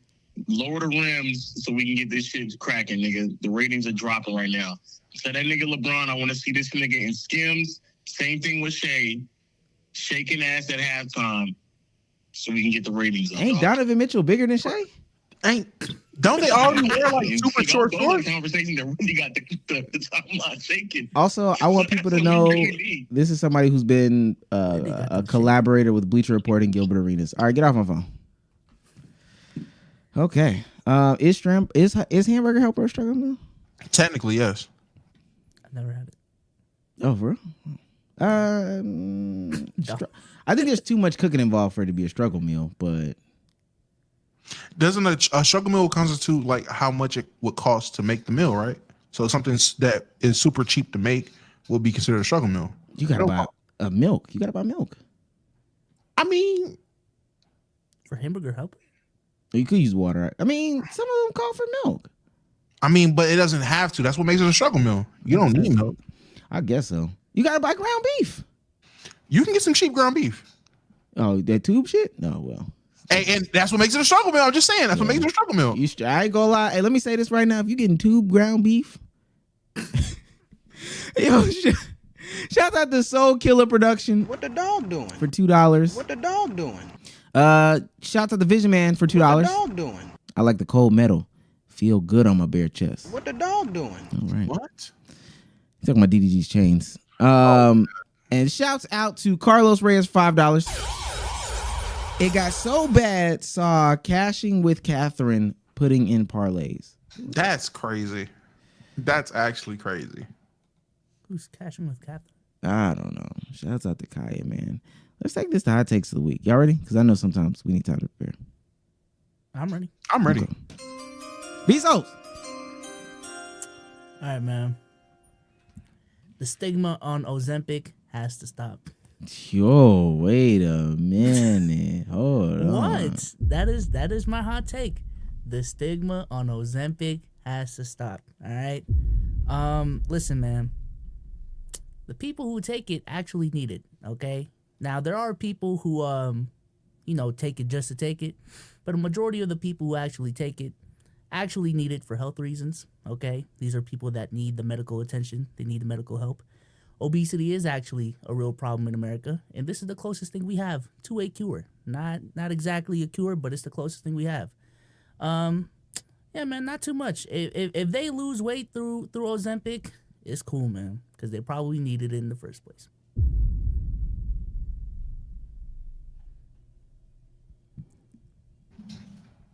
I mean, I think the people that people complain about aren't the ones that need it. Yeah.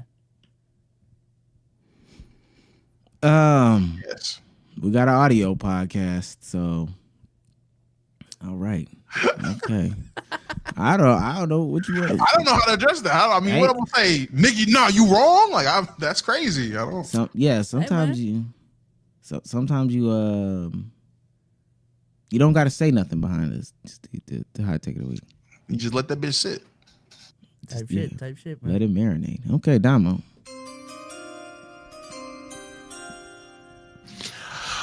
Seen on the timeline that Jonathan Majors is collabing with the Zeus Network to produce, I don't know, a movie, something. They're in the works or something. It looked like a movie. So much hate was thrown his way. So much Jonathan Majors and Zeus. What? Bah. I mean, damn, he's blackballed. What do you want him to do? I'm happy somebody worked with him, and God forbid he comes out with a decent indie film from this black-owned company, and they do their thing. Like, I get it. The stigma behind Zeus with baddies and the ratchetness and the ghetto shit, cool. But if he can bring a different side to it, what's the problem? Like, I mean, damn, I miss the nigga acting. Damn, I like the shows he was in. I like this nigga's Kane the Conqueror. I miss the nigga acting. I'm glad he got a shot to do something. So, not too much, man. God damn, you niggas ready to hate before you even say anything. Ain't seen a trailer, and I can't wait to talk about trailers. Ain't seen a trailer, ain't seen nothing. You just heard Jonathan Majors and Zeus. This nigga's done. Man, shut up. Let's get into what you really want to talk about. There is too much going on in the Superman trailer for me to believe that it's going to be a good movie, right? I know y'all are proud of James Gunn coming to the DCU, and he made Guardians of the Galaxy. It's going to be real good. And I believe that some of the elements are going to be good in the movie. But I watched that trailer, and damn, they tried to put everything in there. And I knew Crypto was going to be in there, but when I seen Crypto in there, I was like, wow, this is way too much. A white Green Lantern, cooked. Hawk Girl, why? And let's be honest with everybody in this conversation. Superman is not going to be the one to save the DCU. It's Batman. It's always been Batman. I don't give a damn if Superman is the most notable superhero worldwide, right? It's like Michael Jackson. The real savior of music is Kanye West. It's never been Superman. It's always been Batman. Save it. I'm out with this. I'm out with the Superman movie already. I'm out. One, I don't know how it's too much, and we only seen a couple. Having Crypto, this is a new universe. This is a new adaptation. They're setting the groundwork. They are literally building this world. Who are you to say that they aren't going to have Batman be the savior, but they have to build a groundwork for the DCU, whatever the fuck they want to do? I'm not saying that Superman is going to save the DCU. I agree with that. I will say out of all the Superman movies in my lifetime, this is the first one I've been excited about in terms of live action ones. That's just me. I'm not gonna act like I'm the biggest Superman fan. He's my second favorite hero. But in terms of live action movies, I'm not gonna act like I just know all of them from like the back of my hand. There could be a better one. Cool. I'm just saying with this one, I'm actually excited for it. I need to know, how was it too much? What did you see? You said it was too many villains. You said it was too many villains in it. It was too many fights. I never said that. Too many I what? never said any of that. You said it was too much. Why did you put that on me though, right there? What are you talking? You said it was too much. Too many, did I say too many villains? Did I say too many villains, B-Souls? You said too much. You said too much. So what is too much? I'm not saying too much what? So, and I gotta pull it up over here on the side. Superman, Crypto, Lois Lane, Mr. Terrific, Green Lantern, Hawk Girl. Did I say Crypto? Lex Luthor. Okay. Those are 7 unique and individual. I said Lex, right? Yeah, you did. Make sure. 7. Oh, it's Superman himself. I said Superman, I think, though. I ain't gonna lie. You did. All right, let me You're trying to attack like No. I'm really trying to make sure I didn't forget none.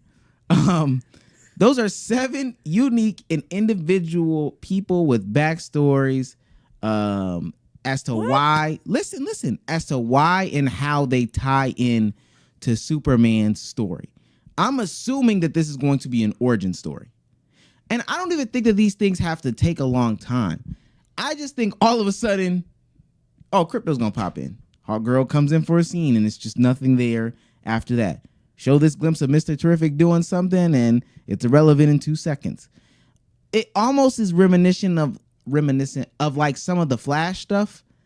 Because I feel like in the Flash, yeah, they showed something for 2 seconds and then it was like, oh, somebody says it's confirmed not to be an origin story. I'm saying it's not, you didn't have to wait for it to be confirmed. I could watch the trailer and tell this isn't an origin story. Now, I understood that. But that was also in my thinking, like, damn, this is a lot for an origin story. But even if it's not confirmed an origin story, I still feel like these are gonna be pop in, pop out, pop in, pop out, pop in, pop out. That's 7 unique things that even if it doesn't have to be explained from an origin perspective, they still have to explain the relevance and how it ties in. I think that's a lot. You don't even know how many movies this is set up to have, especially with James Gunn directing it. You don't even know how many. He could have 3 movies lined up, and this could be a story unfolding, and you're just building the groundwork. We haven't even seen anything to just assume that niggas is just about to pop in, pop out is crazy. We haven't even seen nothing to do that. Literally, the start of the movie could be him with Crypto, and Crypto is by his side for the majority of the movie. That eliminates that. Counting Lois Lane as one of these characters to me is crazy. That needs backstory. She's the bitch that Superman like. There's not much backstory needed. My nigga, like, it's Lois Lane. Like, how much character development? And mind you, and this is again with me being under the assumption that it's an origin story. Even if it's not an origin story, we're jumping into their relationship at a certain point, like they're already in the defined relationship. Is that what we're jumping in? It could be, and that would be fine because we know that Superman and Lois is together. Every time someone makes an adaptation of a movie, they don't have to start from the beginning and just be, all right, well, we know Spider-Man loves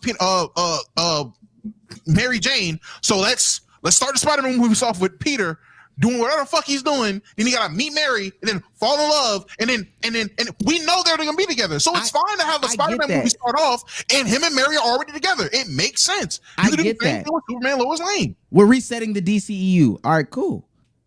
This is Superman. This is the first Superman under the reset at DCEU. Oh, okay, cool. Naturally, people would think, okay, what's his rendition of the origin story / what's his rendition of how these characters got linked? Now, mind you, even with this knowledge, I'd still say it's a lot. I don't personally care that they just plop them in there, but I know everybody doesn't know, and that's the reason why they take that perspective. It is still a lot to me. I think I understand what you're saying, Damo. This could be the groundwork for 4 movies, 5 movies, however many movies coming. That's perfectly fine. For the ground level of content that we're about to put out in order to unravel this universe, I feel like introducing these 7 unique pieces of content lore is a lot. And I see the people say, yo, Guardians of the Galaxy was a lot, and James Gunn did a phenomenal job. The first Guardians of the Galaxy was not a lot. It wasn't. I will say that's one thing I don't like about. That is not true at all. That is not, naming characters from the first Guardians of the Galaxy movie. What? Guardians of the Galaxy was not a lot. I'm not gonna lie to you. It was a lot. Go ahead. When I first saw it, it was a lot. I ain't gonna for lie. an origin movie, it literally explained the origins of 4 to 5 characters that came to assemble a team on top of whatever niche side characters that was important to each individual character. Nigga, it wasn't a lot. Are we serious? This was like post Avengers 2, right? When every single hero had its own storyline, and then they're just gonna come out with a movie with, oh my god, they're already together. Literally, Peter Quill had side characters that you had to learn to care about. Rocket and Groot were together, cool, and then they end up fleshing out Rocket's backstory, whatever it was. Mantis, cool. I guess she ended up having. She wasn't in the first one. She wasn't in the first one. She came in the second one. Sorry. Gamora. She had the connection with her sister and Thanos and all whatever it was. You had a whole team of people, and the majority of these people had a branching connection of side characters that you actually dove deep into and had some relevance to dive deep into the first movie. No, that wasn't in the first. I'm telling you, that wasn't the first movie. I'm refreshing this live, even though I looked at it before.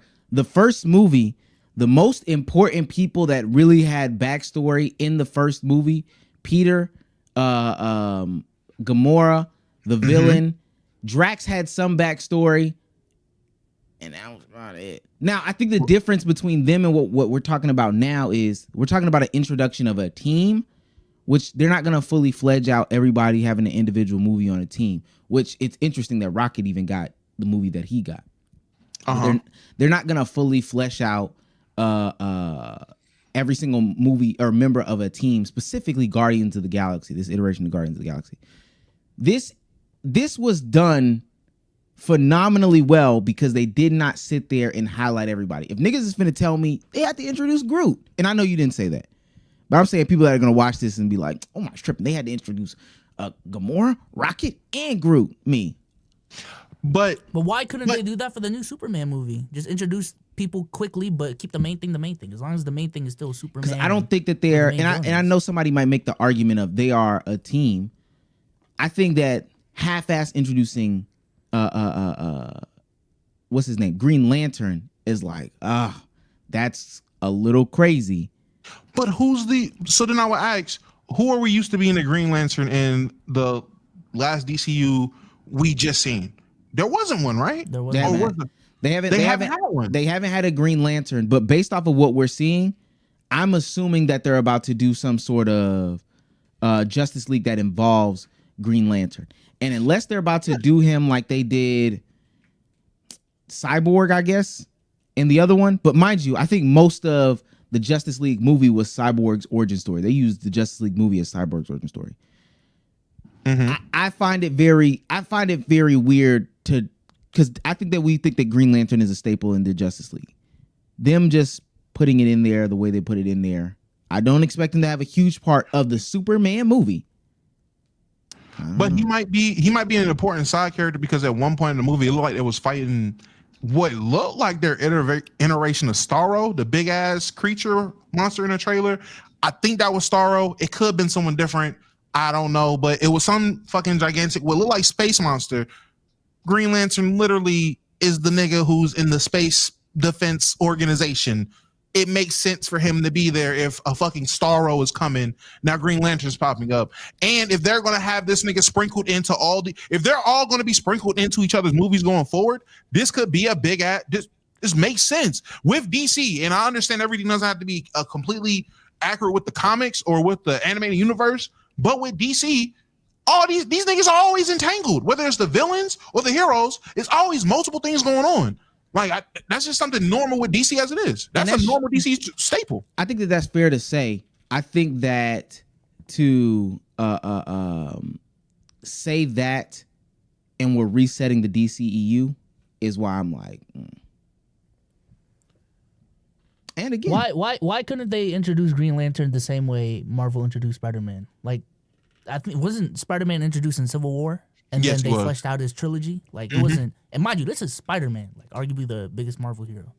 I think the difference is what you just said in your last sentiment. Well, why they had to do it like that is because didn't they end up getting the rights to be able to use Spider-Man as they were already fleshing? Like he was kind of thrown in because they got him late, so that could kind of explain why they did it the way they did it with Spider-Man. But to your point, Vsauce, it worked. Like yeah, that's what I'm saying. Like even if you knew nothing about rights, it still worked successfully. That's fine. I think if they had the rights, which they do on the DC side, it wouldn't have been that way. And then also, I think it might be a little bit okay if we're talking about a top 5 superhero. Well, and people in the chat are saying that's not the main Green Lantern, which if that's the case, this isn't even the main Green Lantern or the one from Earth that we are used to knowing. That makes it even better because again, in DC, Green Lanterns pop up. There's a ton of Green Lanterns. And if you have a space threat, a Green Lantern will pop up. It makes sense for a Green Lantern to pop up. It makes perfect sense to me. Like I don't know. My response, and we don't have to keep harping on that.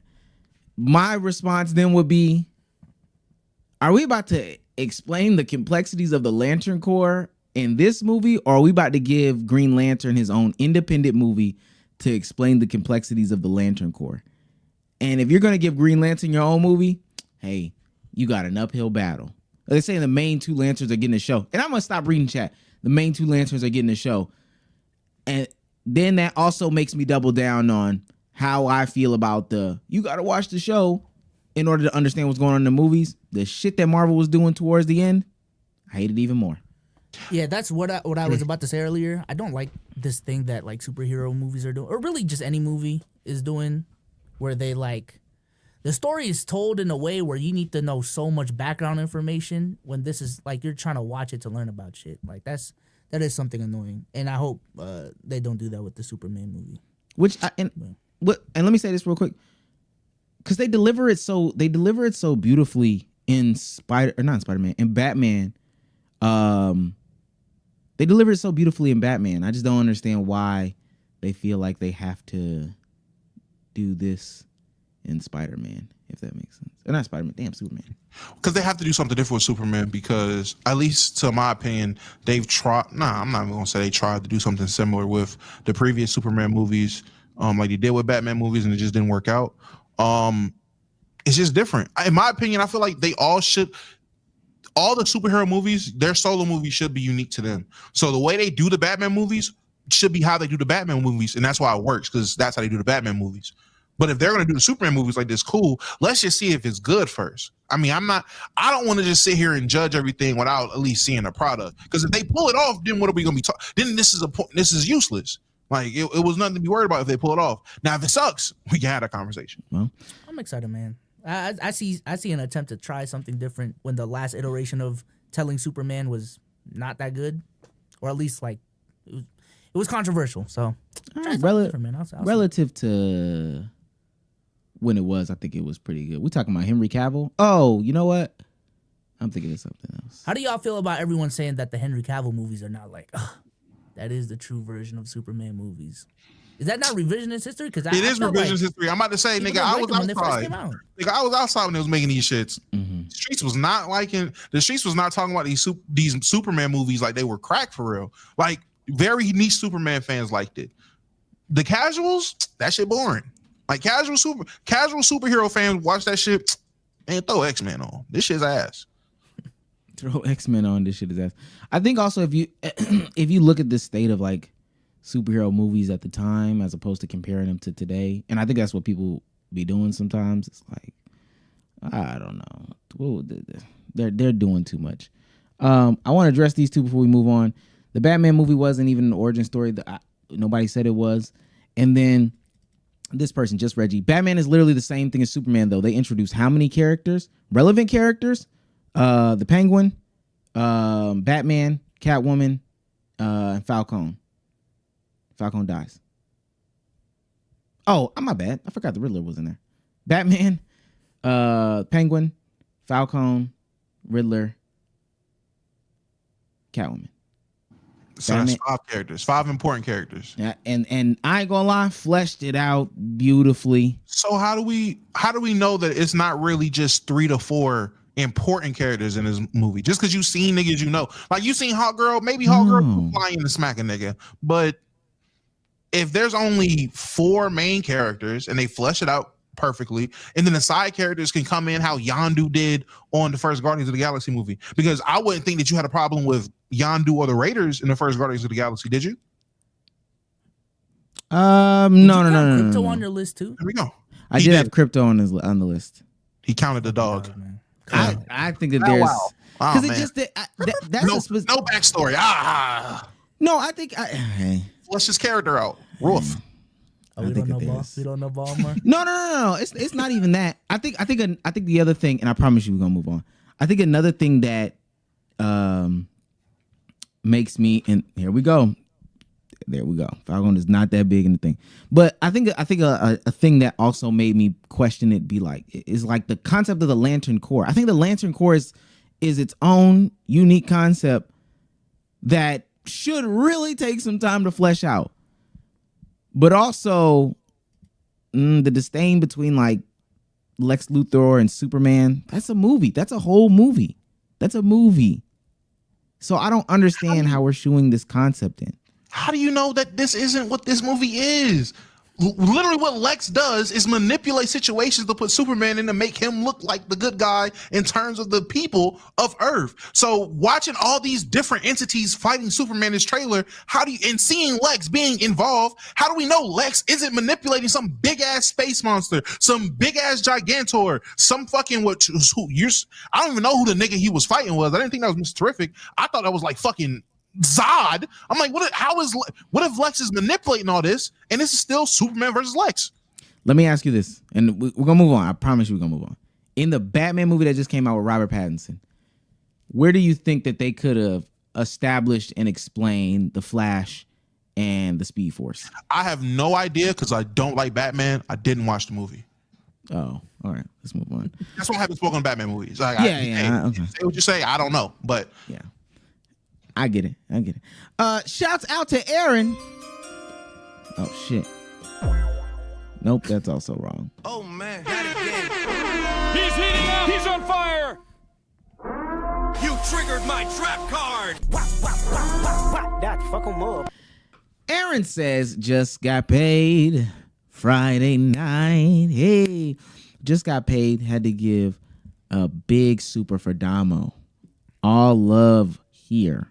Pause. Appreciate you, Gango. Appreciate you. W Aaron, man. That makes Aaron the unofficial sponsor of the stream. The biggest Aaron. And you know what? We about to speed through some of these things because we about to open up the damn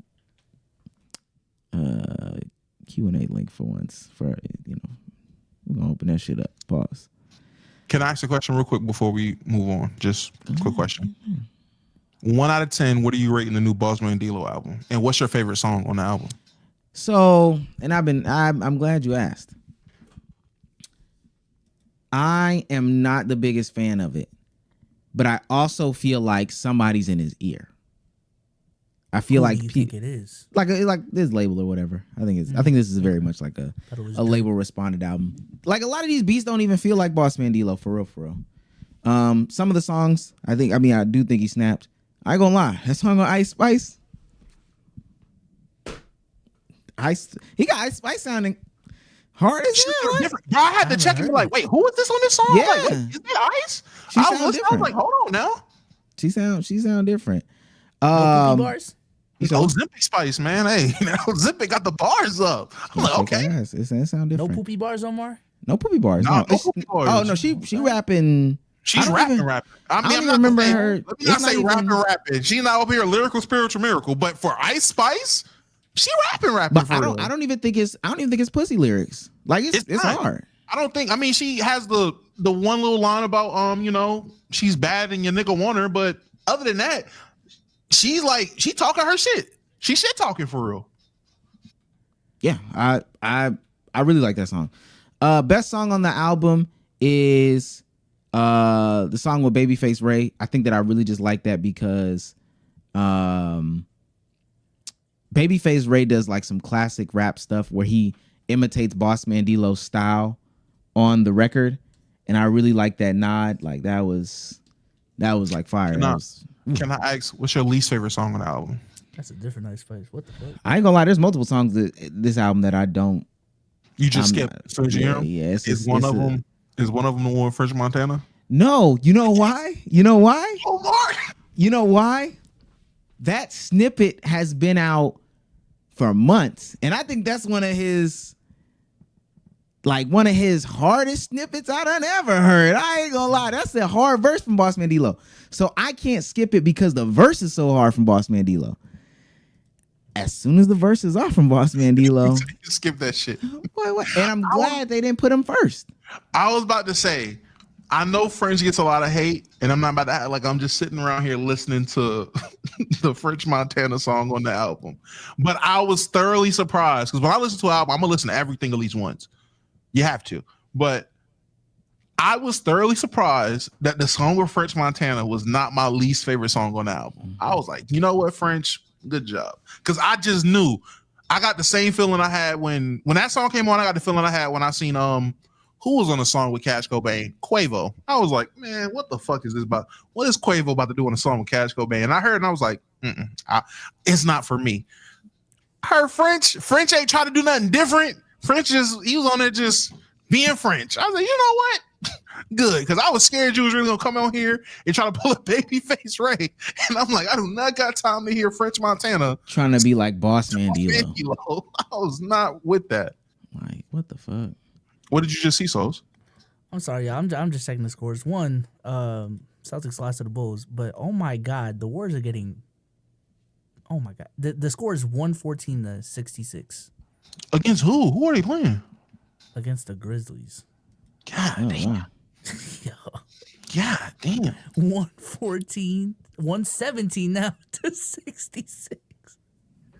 They gotta have the 30 stringers in for the Grizzlies. If they don't, they disrespect. Now I will say this: ask me that in about 3 weeks and see what my response is to how I feel about the Boss Man D-Lo. I'm pretty sure some songs. By the way, everyone, me personally, I got it at a good 6, 7 out of 10. I really like that. Like that's the one that bitch stays on in the car every that. What is it? The first D-Lo Curry, like that. It's a crazy start to the album. Like D-Lo Curry into like that is crazy to me. Like that shit's crazy. Yeah. Plus, it's a little lengthy. What's it called? What is it? Is it Star Life? Yeah, Star Life is hard too. But also I heard that snippet, so I got that. I like it though. I like the album. Yeah. I mean, shout out to Boss Man D-Lo, man. I'm just waiting on my. I'm waiting on my one of my guys to drop. One of the 2 albums I'm really waiting for this year. Roddy Ricch is dropping. I've been hearing a ton. I've been hearing behind the scenes. Everyone in the music scene that's heard him, like heard his music recently, heard the album beforehand, are dying behind this nigga shit. They're saying like, nah, this nigga is really on one with this album. They're saying he's back. I've heard by multiple people he's back. And then my recently divorced partner, Big Chance. I can't wait for Chance to drop. That nigga don't got no wife no more. Boy, oh boy, Chance is about to go crazy. And she's cussing him out. Some old Roddy Ricch on my playlist lately, man. Those are the 2. Those are the 2. Come on, man. Hey, the song has gone from overplayed to underrated, man. That's all I'm gonna say, man. You mean the box? I like Chicken. You're right. Sleepy Harlow's new project is pretty cool. I liked it. Sleepy Harlow. Okay. Let's shout out Sleepy and Chef G, the real New York artists. Fuck these little DC villains. please, let's continue to move on. Speaking of rap, hip hop music, Lil Baby has been going on a tear. A Tory tear. And I really want to start here. He sat down on Lil Yachty's podcast. He also sat down with Charlamagne the God. And this is the first clip that I saw, at least. I think this is where the first and most interesting clip is. There might be some other ones, but this is what I saw, and this just really stood out to me. So disinterested in this conversation. He really is. And what happened to his co-host? I think they're done with that podcast. They're done with that podcast. I take back everything I said when him and Yachty crashed out. Take it all back. What do you mean? Oh, I was like, man, y'all don't know their relationship. That's how they talk to each other. Watch, they just gonna keep doing the pod like normal. That nigga has not went back since. Yeah, nigga, I lied. I didn't know what I was talking about. Them niggas, they fell out. It was uploaded on the same channel, but yeah, no, the other dude wasn't there. It was just Yachty and Lil Baby. But I watched the whole pod this morning. It was just, I don't know. I've just never seen Lil Baby do like a full interview, full podcast before, and it just sounded like a pod where like Lil Baby was trying to get his shit off, man. Like it feels like the first time someone actually gave him the platform to like speak for real, and like he was venting. I fuck with it. Mm-hmm. First of all, that was a. Go ahead. I was just gonna say I got the same. I feel you, souls. I didn't watch that because I really don't be caring what Lil Baby got to say. I'm not the biggest Lil Baby fan, but I heard about it, seen the clips, seen him talk about dissolving 4PF and then starting the new thing, and hearing him talk about it, man, he needs better PR training. Boy, oh boy, I'm not Mr. Body Language. I'm not a psychiatrist, but I could tell that nigga lying. No, I had nobody to show me the ropes. You was with Thug, and we seen what happened with Thug. I don't know why we acting like niggas is oblivious to anything. You knew what you was doing. What are we talking about? Well, that's why that's why he was explicitly doing it, just to inform everybody. The YSL trial is over, if I'm not mistaken. The longest trial in the state of Georgia's history. And Young Thug did get a plea deal. Now, the conditions to the plea deal are the most insane things, ever told in the world. Random drug tests, property searches, 10-year ban on entering the Atlanta metro area except for certain events, no gang references in music, no contact with co-defendants except for his brother and Gunna, quarterly anti-violence school lectures, 100 hours of community service each year. That Atlanta metro area, most people don't know, the Atlanta metro area is huge. Oh yeah, you told us. Yeah, from towns an hour. Yeah. Basically, I think even where Holla, they might just be right outside of and by right outside, I mean like the maybe 2 exits before we got to Holla and them was the end of the Atlanta metro area. From the B&B? Further south than the B&B. A little further south. If you drive end to end, how long would it take from like the furthest points? Rough estimate. No, I was saying like from where we 30 no traffic though. Hour 30. No traffic. No traffic is crazy. Hour 20 no traffic. Oh my god, I can go through like 2 states here. That's crazy. But it depends. Like, all right, nigga say Delaware. Like, all right, bro. I can't go to Delaware in an hour and a half. But it depends. The thing that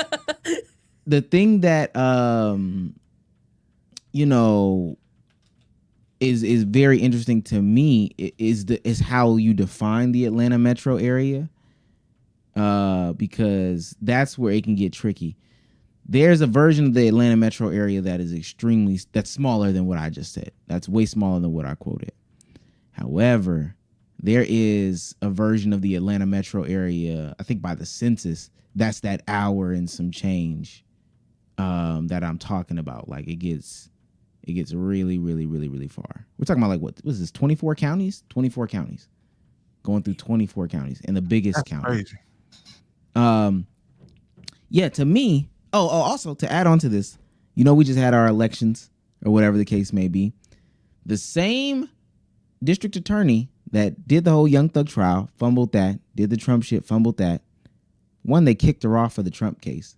But two, she got reelected. She got reelected through all that. So all this told me was his lawyers had a conversation with him and said, yeah, I'm not going to lie, gang. Thought we was in the clear. We're not. But wait, there's more. Yeah, we're not. I love how he was like, I mean, other people really do that gang shit, like, but us, you know. That's not what we was on, and I had to end it because niggas didn't realize that. Like, all right, but if that's not what y'all was on, why end it? You know, people told us to move a certain way, and you know, this is what we got to do. Nah, the one that killed me, I didn't realize I would have been held responsible for other people's actions. Had I knew that, I would have never. I'm like, all right, nigga. Like, all right, yeah, you are shook. They trembled. Dirk got arrested. Niggas start shaking. Like, what? I didn't know I was held responsible for other members' actions. I didn't know being the owner and founder of this group. All right, buddy. I guess 8,000. We're actually a gaming company. OTF Gaming. 8,376 square miles. No, but and let me say, I can understand what he's saying. Because it is, you know, there's some stuff that they tried to tie in that was like, all right, come on now. We reaching. There's stuff they tied in that did make sense. But at the same time, we thought your dumb ass was going to be out of office. And I know people don't remember this that aren't from Atlanta because it really hit Atlanta. I remember Fanny's big thing was when she came on her meeting or her public interview and said, all right, we've been setting up this gang task force RICO organization since like 2013, and we're going to target 6 or 7 gangs in Atlanta, and they're all spearheaded by rappers. Starting with Lucci and Young Thug. Next, and she's like naming the gangs and the rappers. Next, Playboy Cardi. After that, Lil Baby. After that, so and so. Like she's just going crazy, right? And I know all of them was like, oh shit, we got to get out of this. Shit is for us. I'm just rapping for real. I ain't gonna lie, all that other shit is crazy. And especially seeing how they did Young Thug and what he can't do now, like that's a lot. I just think it's funny how in Lil Baby mind, he's thinking, well, since Thug trial been 2 years, in the last 2 years, I ain't really did shit. Like I'm really been like a good guy. When they do come for me, I'm had a track record to show I'm a good guy. Like they not about to pull. So in 2017, when you said and this happened, what happened? Whoa, 2017. Yeah. Who is during the pod, he was on some like, I'm just a rapper for real. I don't even produce. I don't even know, like, you know, that's something I'm trying to add to my bag. I'm just a rapper. That's all I do. That's all I've ever done. I'm just a rapper. Now, speaking of that, he does call rap work, right? He said that. He said, what? He looks at rap like it's work. Exactly why, somebody said that's why they have an issue with the culture now. The artists don't love the music. But we all know that's him trying to get up out of this. It is work. Like imagine he's about to be in court. He about to have a family there. He about to have a suit, tie on, clean cut. Try like a good family man. He gonna say to the jury everything you supposed to say. The prosecutor's about to come up there. All right, Mr. Baby. If you look right here, in 2019, Young Thug is clearly saying he had to pay you to keep you out the streets. Can you explain that, Mr. I'm just a rapper? Cook, nigga, like this is not helping you. You're cooked. You should have left. You shouldn't be in Atlanta. Like this, you're cooked, buddy. Well, since he does want to distance himself from a lot of things, when he did the Charlamagne the God interview, he was also asked about Not Like Us because he was mentioned. And again, he doesn't want to be a part of any of this. So his answer was kind of interesting. So 4PF still exists? Yeah. What was your reaction when you heard Kendrick mention you and Charlamagne be clapping shit. Not Like Us? He said Lil Baby helped you get your lingo up in reference to Drake. What'd you think when you heard that? I ain't really into like that side of hip hop, so I don't really, you know. But you and Drake always had a good relationship. I mean, Great Drake helped relationship. you a lot. Great relationship. Yeah. So, you know, you kind of like, it's just with any situation, like, if you and him was arguing, what the hell you gonna say, but, you know? Like, don't bring you in it. Yeah, man, I don't wanna be having nothing to do with it. I be having, not saying whatever they got going on ain't real or nothing, but I be, like, I feel like, to me, like, rapping and shit be my work. You know what I'm saying? It's like, I don't want that type of shit at work. You know what I'm saying? Little baby just wants to be left alone. He wants to be left alone at his 9 to 5. He want a 9 to 5. I ain't even in that side of hip hop for real. What? Little baby wants a high paid 9 to 5. Leave my ass alone. You not into the mainstream side of rap, little baby? What? What the fuck? That's literally what part of rap you are in. You are mainstream, nigga. That's right up your alley. Nah, I just want to go to work in the studio and clock out when I leave. I got real shit. You see how you try to hold back? I got real shit going on. He ain't want to say that on record. I just want to work. He got bronchitis. You know he got bronchitis. Oh man. I agree with him though. I think ultimately what I heard from the Lil Baby conversation is that you know, that type of rap sells records and it gets you famous and all that. But to be honest with you, it's real life consequences and repercussions. It's real life. Young Thug was in jail for, it was like 2 years at this point. It was like a year or 2 years or some shit like that. Maybe more than 2 years at this point. Like, we talking about some real shit. So, hey, I just want to make Bust Down Rolly Avalanche music. Get on stream with Castanat, play the video game, and just chill. Dirk right now. I forgot about it. Dirk right now. All that slide for Von, slide for all that slipping and sliding music. Okay.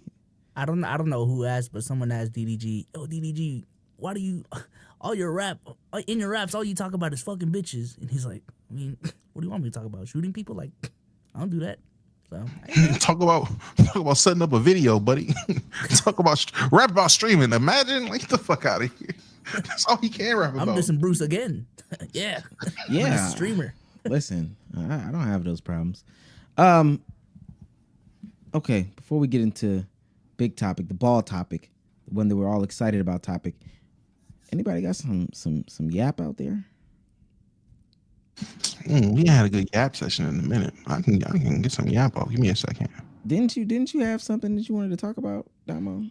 Oh yeah, Chris Brown being the GOAT of R&B, and these niggas got into a fight. My fault. I'm sorry. I didn't know Ron Holland and Jordan Clarkson squared up on the court today. Crazy. That threw me off when I'm trying to open topics. Yeah. Chris Brown has been in South Africa, going crazy, selling on arenas, apparently stadiums, going crazy. Got the South Africans loving it, the women loving it. Obviously, there was a petition of women that didn't want that nigga performing, but I've been seeing on the timeline a lot of people just trying to get off the fact that, man, no one can pull that off. I'm not an R&B guy. Y'all know that. Rod Wave, my favorite R&B artist. But as the two R&B guys that I know, is there validity to Chris Brown being, if not the GOAT of R&B, the best right now? Chris Brown the best in 2024? You think he's LeBron? Yeah. LeBron not even the best in 2024. I do want to say, is an international stadium tour as impressive as a local stadium tour? Because the stadium tour, I mean, the reason why they do that is because you don't come so often, and then more people sell it out. So like that happens quite often. Mm-hmm. So I him being the GOAT of 2024, if you feel that way, I don't think so. But if you feel that way, then that also is like a conversation about the state of R&B. But I wouldn't say that he's the GOAT of R&B all time or the GOAT of R&B right now. Can you name some R&B artists you feel that could achieve the same thing if they went on a South African tour and had to sell out a stadium? Who's the people just right now off the top of your head you feel could also do that? I like Neo. I don't know. Neo? You think Neo Robert? could pull those numbers? R. Kelly's different. Usher, yeah, Usher freaky ass. I don't know, man. Have y'all been seeing the clips? Y'all seen the clips of him having these aunties eating cherries? Oh my god! I seen Ruby Rose on there. Did she eat a cherry? He said Ruby Rose. Yeah, Ruby Rose. Oh, her and her friend ate the cherries. Yeah, her and her friend. Oh wow, freaky ass show. Hey man. Yeah, no, I think if Chris Brown is still at the top of the game in 2024, there's bigger conversations to be had than who's better than Chris Brown. I think it's a bad sign. I was thinking the other day, man, like I don't think there's like a lot of I'm gonna keep it on the pop side. There's not a lot of like great male pop artists anymore. Have y'all noticed that? Pop not cool. I was having a conversation with Isaac, and he was just talking about in general how we're in this cycle of like a lull in media and top performance, just in all aspects. Movies, movie stars, television stars, you know, pop stars, all these different things, rap stars. We're just in a lull period. And apparently one day we'll come out of that lull period. But until then, it's cooked. Yeah. I think there's just too many things that can take up our attention right now. I think there's just a general attention problem, because that may even tie into the NBA conversation we're about to have. Like, there's just so many things dividing up our attention that, like, shit's bound to go down. So. But nothing that's truly long lasting and meaningful and impactful at the same time. Yeah, nothing long lasting, nothing. Well, it could be long lasting, but I'm just talking about like the search for the next Michael Jackson. I just don't think like in the state that we're in right now, thinking of the next Michael Jackson just isn't even possible, or the next Beyonce. Just because like the circumstances back then for a Michael Jackson to be who he is was because of the fact that things were more mainstream, it was more controlled, so people can like so like labels can just push one artist as hard as they can. But now there's so many different artists that you can listen to that I don't think it is possible to become as big of a superstar as Michael Jackson back then. So. Okay. Niggas ain't talented no more, too. You know. A lot of people say they don't cry for the pussy no more. I agree. Well, I don't cry for it neither, though. I feel like that is a lost art in R&B music, though. Like, they just not even crying, begging. I want everybody to know that Damo was so hype about this Chris Brown topic. I just wanted people to know. True. That is not true. I will put. All right, now I will screen share the Discord topics Omar is right lying. now. Omar is lying. He is lying like shit. What you mean? Literally, Omar at us saying, "Hey guys, we need topics." I seen Souls drops 2. As Souls drops 2, I'm like, bet. Let me just scroll through the timeline real quick, because I didn't really know of much that happened. I knew I wanted to talk about Superman. That was really it. I started dropping shit I seen. I seen the little baby thing. I seen the fucking I had the question that I was just about to ask y'all. The question that I had the fucking Chris Brown thing, and I dropped something else. Omar comes in 20 minutes later. What the fuck is this? It wasn't 20 minutes. What the fuck? What the fuck is this? Yeah, Damo, you were not making a big. I'm looking at. I'm not. It was just another topic. Like, was there something you wanted to talk about? I'm like, well, I can run down my list. I had things I want to talk about. We talked about too. Ooh, Breezy. Yeah, yes. Stop it. Anywho, but the real topic I really wanted to get into. Oh, okay. Now this is I'm really excited for. No, this is the one I was really excited for. When was the last time I got into a fist fight? I told you, 2nd grade, man. Christmas party. Omar? Probably like a little bit post high school. A year or two after high school. Now let me ask you: do y'all feel there's ever a situation where you, as a grown man, should be fist fighting? No, I'm a grown man. Unless it's for my safety. A situation? Any situation? Can you feel like there's safety? Yeah, threatening my safety, threatening my loved one's safety. Yeah, fist fight. Only time that is acceptable for a grown man to fist fight. Safety. Trying to think of the scenarios. Nothing's coming off the top of my head. I'm horrible with like on the spot thinking. So. No, you're good. You're good. That's what you really feel. Safety. I actually agree now, man. As I gotten older, I definitely agree. I agree. I came from a place where it was like, nah, there's a lot of reasons you catch these hands. Now, got kids. these young niggas shoot. Like, do we? Like, it's you never know. Like being younger, you never really consider all the options of what could come from you beating niggas up. The ends never justify the means, and the cons always outweigh the pros. I just asked that because I see on the timeline, and I've had this conversation in real life. Grown men, and I'm talking like 30 plus, are talking about fighting, like genuinely fighting and shit over petty shit. So I asked niggas, like, genuinely, when is it acceptable to throw hands as a grown man? A lot of people will say when I feel disrespected, and because of internet culture, niggas is quick to say whatever and I'll do this and I'm about to crash out. Yeah, like niggas is so quick to have this reaction, but in real life, you notice it takes a lot for niggas to really start fighting. And as a person who, the last fist fight I was almost in wasn't too long ago, but then that's what made me realize, A, I'm too old to be fucking fighting. We look stupid. And B, this nigga didn't really want to fight. He just seen the fact that I wanted to fight and goaded him into it. Niggas, people don't really want to fight no more.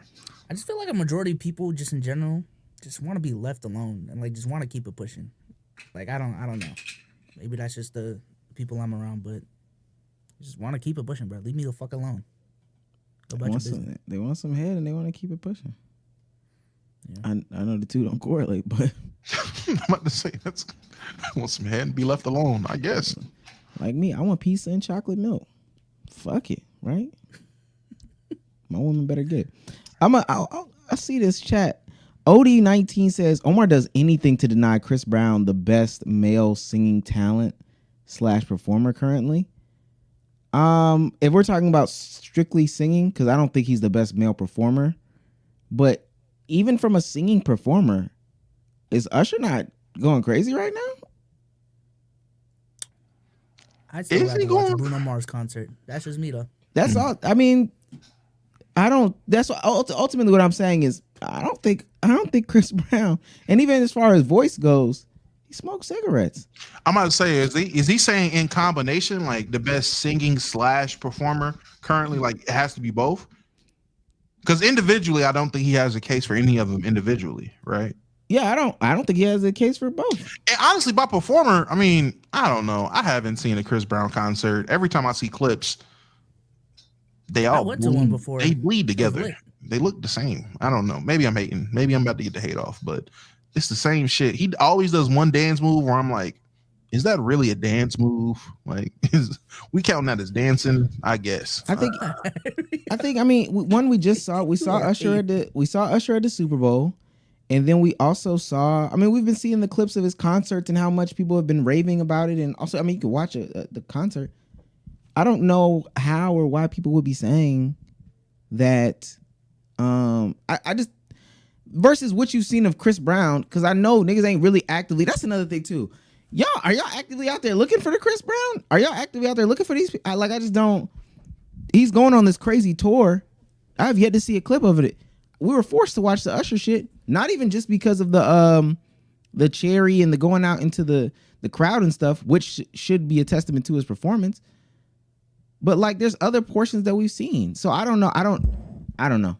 I mean, speak for yourself. I've been seeing the clips of the Chris Brown tour. Oh, that's cool. All right, fine. Compare it to the Usher tour. I mean, it's way less gimmicky. Like, it's way more music and actually him performing. With the Usher shit, when it comes to again, just seeing clips of Usher performances, it's always shit that has nothing to do with music. I seen the clip of when Kevin Hart came on stage and they had a little moment and shit like that. And this could all be like, I'm not saying this is all just one after the other, like new shit. This is just over a time period of what I've seen from Usher. Between that and him going in the crowd and finding these freaky ass women or people, it's nothing with music. Every time I see a Chris Brown clip, it's music related. He's singing, the nigga's dancing. It's music related. With Usher, I am not seeing clips of him having anything to do with music. It's always antics.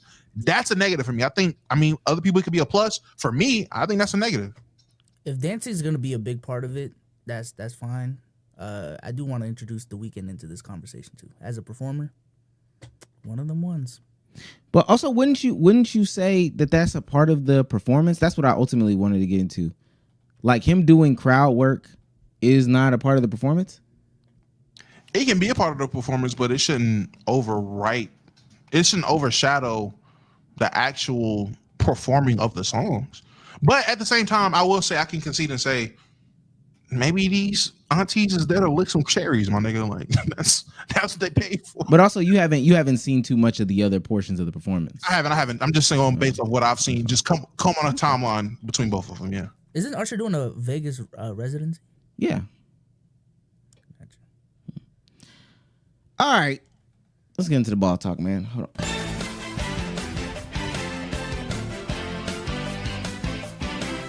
This is my crew that likes streaming. So look, we took you guys' word seriously. And I know a lot of people hate. Oh, wait, before we get into that, Cruz wants me to desperately play this Little Baby Magic Johnson. This Little Baby Magic Johnson clip. I don't even think it's in the Twitter DMs. Little Baby Magic Johnson. You talking about the Paul Pierce one? Paul Pierce Magic Johnson? Is it Paul Pierce Magic Johnson? Okay, Paul Pierce. If it is, yeah. But that's a part of the NBA conversation, so you can wait. Is that the pause shit? That's what I'm. Yeah. Okay. It's just a map. All right. Well, damn.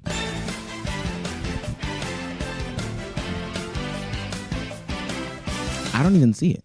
All right. So, we still like basketball here. We very much do like basketball. And I will say, every time people are having this basketball conversation, it is very negative. They're giving me Bezos. Come on, send it to me on Twitter, gang. Just send it to me on Twitter. It's very negative. People are only talking about the negative sides of things. Then they're giving half-hearted solutions to problems, right? And there's no intentionality. They're just saying dumb shit. So people asked us last stream, yo, can you guys take this seriously and give us actual answers? Can you give your real perspective as to what's going on? And we can. I think we have. I'm about to say, have I not been doing that? Yeah, but apparently we weren't intentional enough, so we will. I was serious about the limiting 3-pointers thing. Before we do that, that's crazy. Before we do that, we want to hear Paul Pierce and Magic Johnson talk about the NBA ratings. What's happened to the rivalries in today's game? Like, I mean, they don't hate each other. That's they don't like. See, I hated Larry and every Celtic. I really don't like you, but you my little brother. Now I love you because you out of that green and white. Right. Yeah. But somewhat. That's what it was, right? You. The Celtics, Lakers hate each other, disliked each other. So it made for great TV and people tuning in. And now with, I don't know if it's AAU, I don't know what it is. Now everybody's shaking each other's hand. Everybody like each other, won't go at each other like really hard. Even that's what happened to the All-Star game, see? Yeah. See, the All-Star carried into the All-Star game. Right there. See, we hated the East. Right. I'm coming to bust you. Right. Michael, Isaiah, Dr. J. You can't have one over me. See, I'm coming to get that. Now, okay, this is what I let said. them score 200 to 200. What is that? This is what I say. When I in your area, that's how when I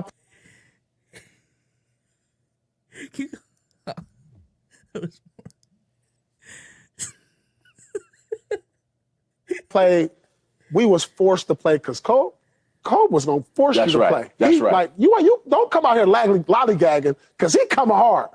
It gotta come from the top. Yep. It gotta come from LeBron saying, "Hey, we gonna take this serious." From KD saying, "Hey," from Steph saying, "Hey." That's where it's gotta come from. Well, I knew Larry Bird was coming for me. Right. You see, that's it. And if we.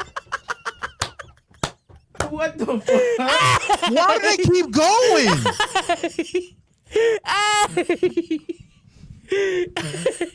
That boy Magic a freak, bro. Please tell me there's not any more of this. Please. Keep going. Is it done? No way. If we line it up now. Right. He put on that green, I put on that purple. Yeah, he ain't playing. You ain't playing. Come on, man. Right. And that's what it's got to get back to that. Yeah. And it's a reason why the number of viewerships are going down. And these guys better wake up and say, hey, man, we got to change this. And also, load management. The guys got to play. They got to play. They got to play. We took pride in playing. Yes. 82 games. Like, I wanted to. Yes. Toe hurting, knee, ear, finger. Like, I still want to be. I'm out there. That's the only Joey, thing. this is I think that was it. My bad. Bro, that was so funny. Wait, Cruz when I wants saw us to that. see this one. This is crazy. This is nuts, bro. Did he say commenting or comment on nigga shit? He What? said commenting. Nah, that's not what he said. Commenting. That's not what he said. Nah. What? That's the excuse he gonna say in court. He done being a I thug said for real. commenting. Nah, buddy, you said comment. Hell no. It would be Hey, a whole we- section of me just asking, little baby, what did you say? What the fuck was this? That's the meme. Okay, on a serious note. Now, there have been some people who have given, like Magic Johnson, their reasoning why the ratings are down. LeBron James just gave his opinion as to how or why things should change.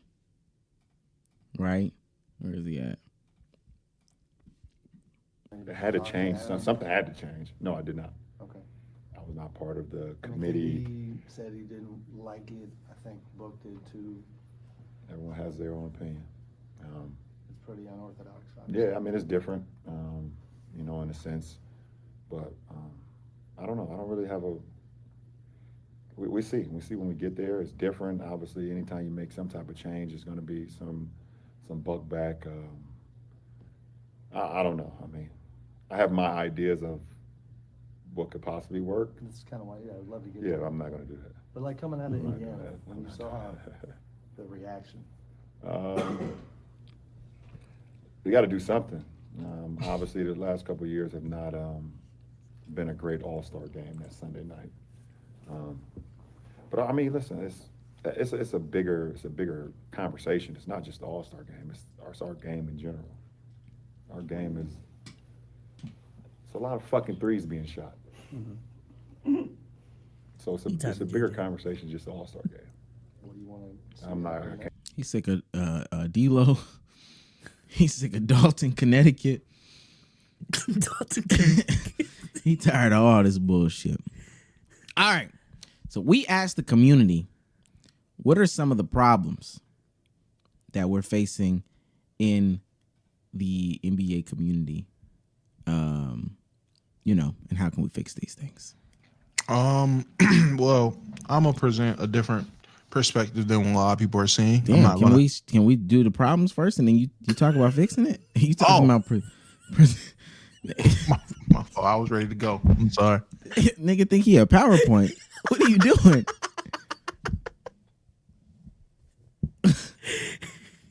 I thought we knew the problem. Straight to the fucking answer key, huh? We don't know the problem. We don't. We're getting their view on the problems. I thought we knew. My bad. I mean, we can eventually answer the major problems, but the main ones that people just, oh my God, okay, go on.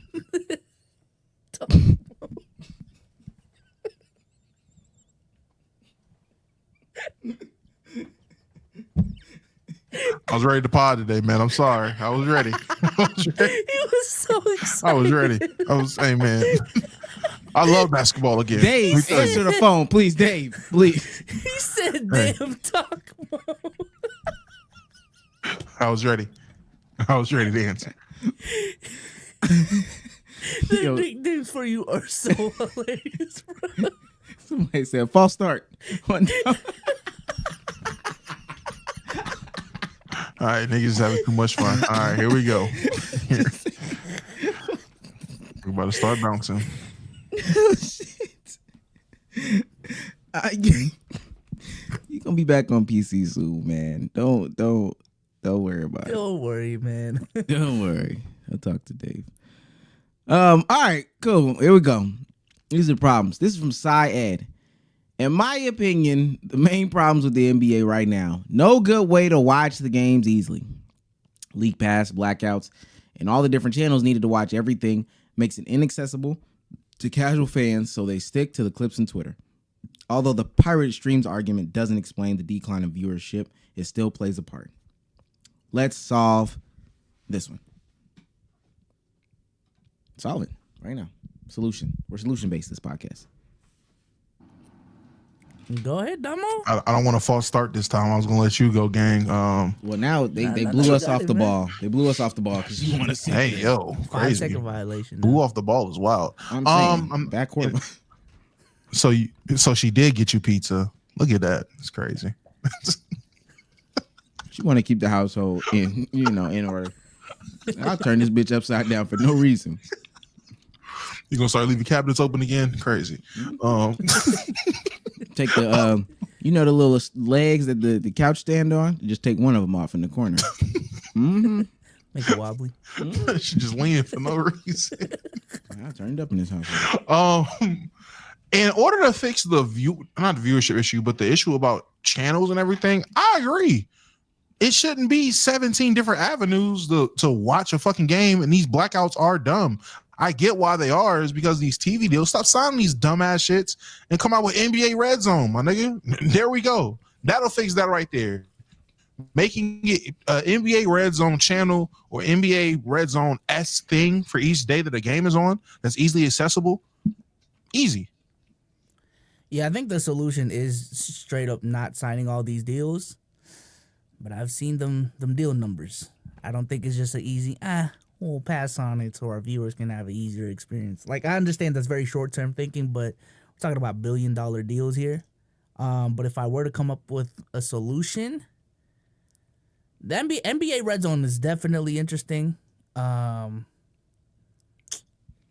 I'm gonna lean towards just stop signing them bitches. Okay. Yeah, I don't, and maybe I don't know the full logistics on it. I think that there's other ways to get money besides local TV deals and blackouts and all that come with all these restrictions.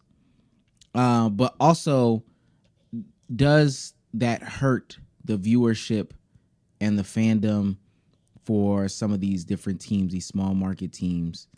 You know, when you're a kid and you're forced to watch the Charlotte Hornets, some people may say it's a bad thing. Some people really might argue it's a good thing. It made sense back then. It made sense when we were younger, but now seeing how easily accessible it is to watch a game, being a fan of anybody in a different route, fuck it. I'm not gonna lie. For you, we aren't in the same situation. Like, in terms of a viewer, the average viewer now is not in the same situation the average viewer was in 2008. And the average viewer in 2008 was closer to the same situation that the average viewer in 98 was. Like, the average viewer in 2018 is way further to 2008 than the average viewer in 2008 is to 98 in terms of how we're digesting content, basketball, all this. So I feel like the NBA could take that risk of saying, man, fuck these small local deals. Fuck the small local deals. Fuck the local TV deals in general. Let's only worry about national TV deals and focus on a way to present our product to as many people as possible, as easy as possible. So if that, again, NBA TV is on every fucking cable package. If that means making NBA TV more prominent for watching basketball games because you have a channel for it, then that's what you got to do. Yeah, they'd have to take a cut from the TV rights deal. It is also another interesting route if they just literally allowed. It's definitely not gonna happen, but if they allowed, I don't know, like streamers, like YouTube streamers and Twitch streamers to just straight up watch the game with like big ass audiences, that could be a fix as well to the visibility issue. And again, I'm gonna say this and then move on. If you do that, you allow everybody to watch whatever they want when they want to watch it. There are going to be so many people who stop watching the Charlotte Hornets, the Washington Wizards, the Atlanta Hawks, and move to just exclusively the bigger teams. I disagree.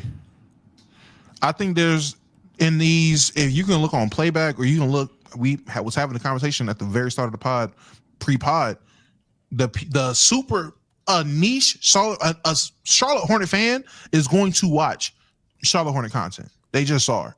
Being the person who's out here while the team is still fun to watch, like there's a buzz around the city now for people wanting to watch the team just because they're exciting to watch. They're not even winning. They're just fun to watch. And people will find a way to either make their asses down to Charlotte to watch a game or figure a way to turn that shit on wherever you go. This is the most I've seen as a DoorDasher going to all these establishments. This is the most I've seen Charlotte Hornet games on TVs. Like they will have badminton and everything on before they put the Hornets on previously. Now, them bitches is on. This nigga said 7% of NBA fans are Laker fans or Bron fans. Not true. But well, no, I'm not gonna say not true. I'm about to say, I don't know. I can't. I won't say Laker fans. They're definitely Bron fans, but we live in an era now where everybody's a fan of a player. Everybody's a player fan. I would say there's the and it might not be 70, but what he's trying to convey is there's the vast number of the big market team fans, because that's what's always been historically pushed. And the small push that these small market teams do have is their local TV deals, where at least their local fans can capture them.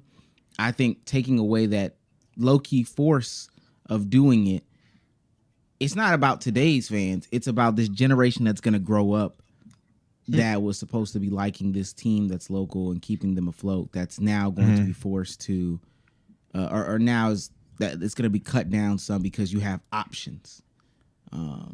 I mean, but the fans today, they still always have some type of option. Like, I don't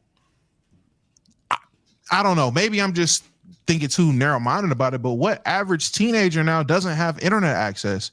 And if they are a Hornets fan, if the shit's blacked out in the area, either they're going to watch a Hornets game. They're already being forced to watch other teams anyway, outside of these local channels. If they don't want to watch that, they're going to watch something else. There's more options anyway. Your fandom didn't start when you was a teenager. Like, you fell in love, just like I'm assuming I fell in love with the Hawks, and you fell in love with the Lakers when you was like 3 years old, like 4 years old. You know what I'm saying? When you was a young person. Yeah, and that's because the older people in my life that were Laker fans that influenced me to be a Laker fan and had the Lakers on, I was allowed to watch it. They found a way to watch Laker games. Nowadays, if there's a household with the man in the house is a Hornets fan, he's gonna find a way to put a Hornets game on. I understand taking that TV deal away with no option, and the only option is, hey, watch everybody. Cool. That would be an issue. I'm saying if you take the TV deals away, present a option for these places or whatever to make it easy, accessible to still watch a Hornets game. I'm not saying take away their ability to watch the Hornets. If you want to watch the Hornets, you're going to watch the Hornets. Now, if now you're going to watch everybody else because you have the accessibility to them, you weren't a Hornets fan anyway. Yeah, so it sounds like we're going to lose that viewership for those small market teams, you'll gain viewership for other people because people want to see LaMelo. People want to see the young stars that you do have. So people now have a easier access outside of your local area to watch your young stars play. People wouldn't know how good LaMelo was if he's not being broadcast. So if more people can see how good LaMelo is, I think that compensates for it, in my opinion. Yeah, we probably disagree there, but that's okay. You don't. I'll let it slide. I understand there are people that would come in, but again, if we're talking on a night where it's free market, you can choose what you want. LaMelo isn't going to be, and again, fuck Charlotte. Washington is not going to get the plug, Damo. They're just not going to get the play. I mean, that's fine because they don't have the player, but I'm talking about in terms of a small market team with the player. I would love to see Atlanta's viewership pre and post that Knicks series that got infamously fucked Trae Young. I would love to see the average viewership pre and post that. But because every team doesn't have the player, you still have to factor that in. That fair, super fair. Injuries. Players get injured so much nowadays. You basically never see two teams at 100% ever going against each other to where it doesn't feel worth to watch an incomplete product. Beating injured teams doesn't prove anything to a lot of people. So it discredits teams that win and gives teams that lose the "we weren't healthy" excuse, and it ruins discourse. Injuries is such a dumbass argument because when have there not been injury problems with basketball? Injuries is something you can't fix that unless you're gonna. No matter how you slice it, everyone will argue how whatever you decide to do will still get the players hurt. If you limit the games and you limit the amount that they do X, Y, and Z, all because of the quick jerks in the movement, they'll get hurt more. If you limit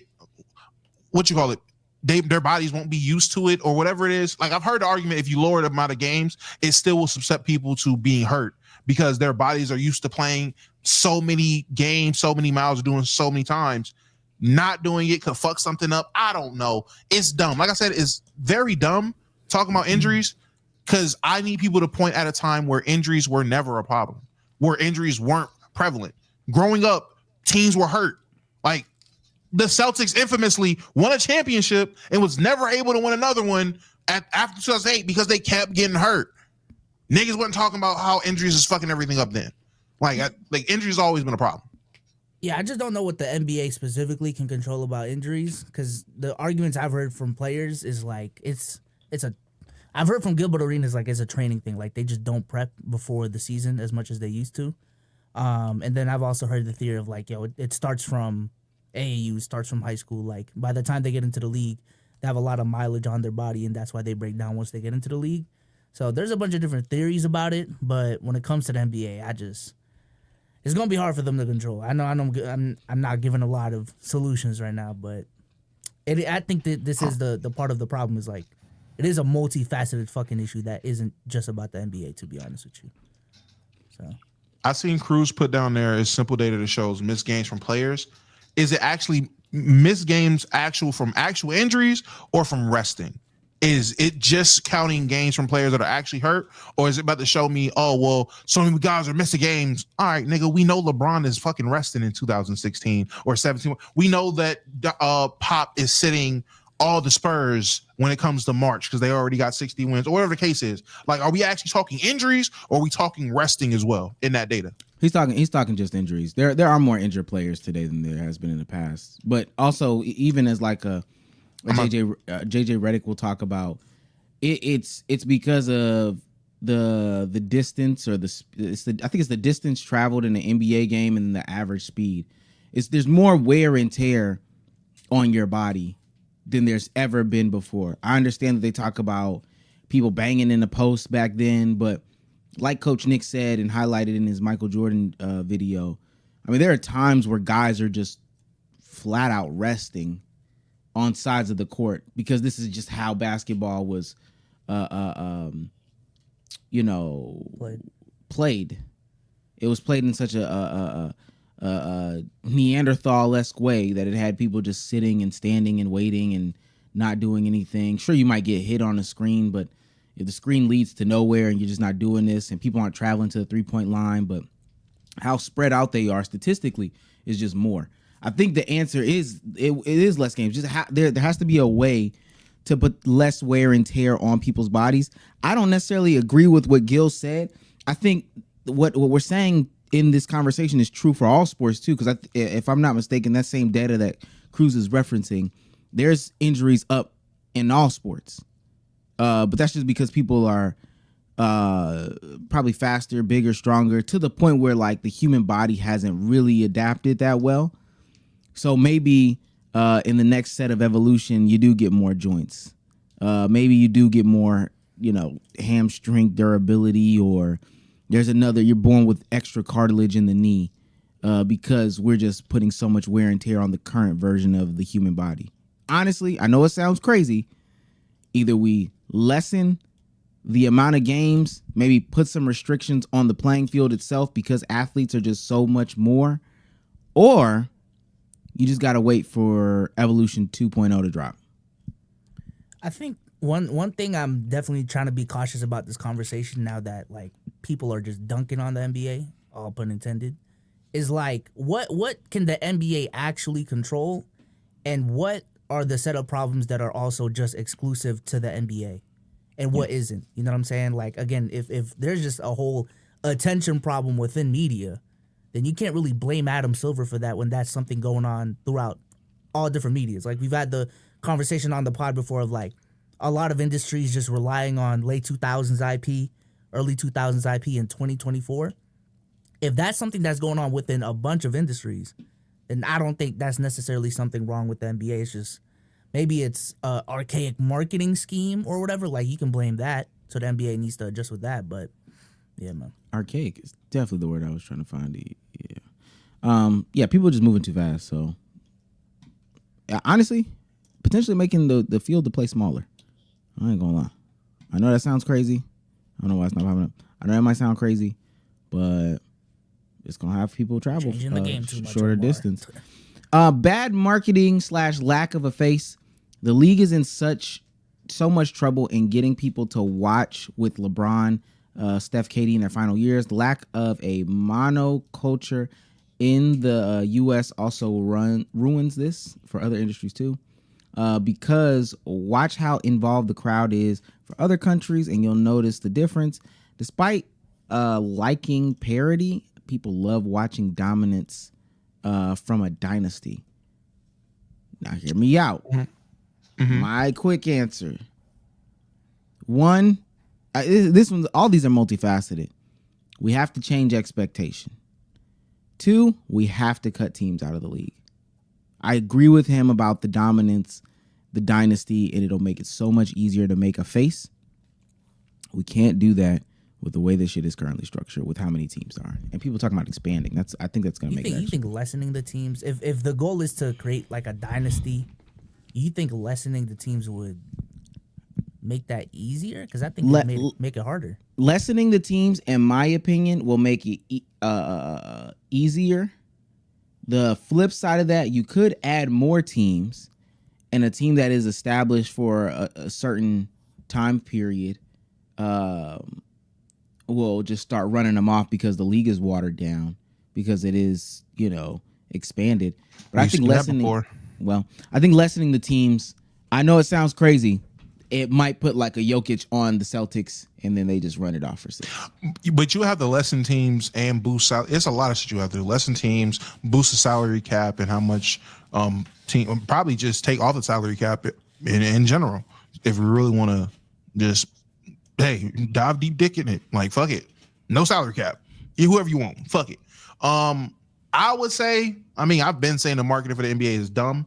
I seen Lowe had put a tweet out and definitely hit the nail right on the head, hit the hammer on the fucking nail, whatever the fuck it is.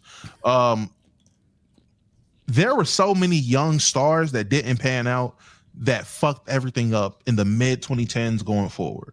I think the list was Andrew Wiggins, Zion, Ben Simmons, Lonzo, and that might have been the list. I think that was it. All those guys not panning out, but was super hyped beforehand.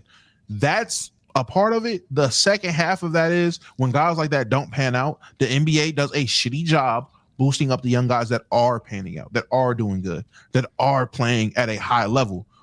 They just historically, not even historically, but just in the recent years, when this downtick of a face was happening, when it was just Curry and Bron, they did not brace themselves to boost up the next guy. When they had the opportunity to really boost up the Giannis's, Jokic's, and Embiid's, they did not do a good job of setting them up to go, which inevitably, when now they are in their primes and the top guys, there's no groundwork for the guys that's coming after them.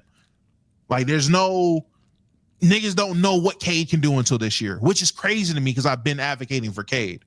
Niggas see Reese have a good year finally, and then all this hype goes to him, then, has the drop-off that he had this year, and now everybody's all out on him. I'm seeing so much Shea hate now. Like, niggas loved Shea last year. This year, can't wait to talk shit about Shea and throw him off. And it's not just the NBA marketing, it's the content creators and the fans themselves.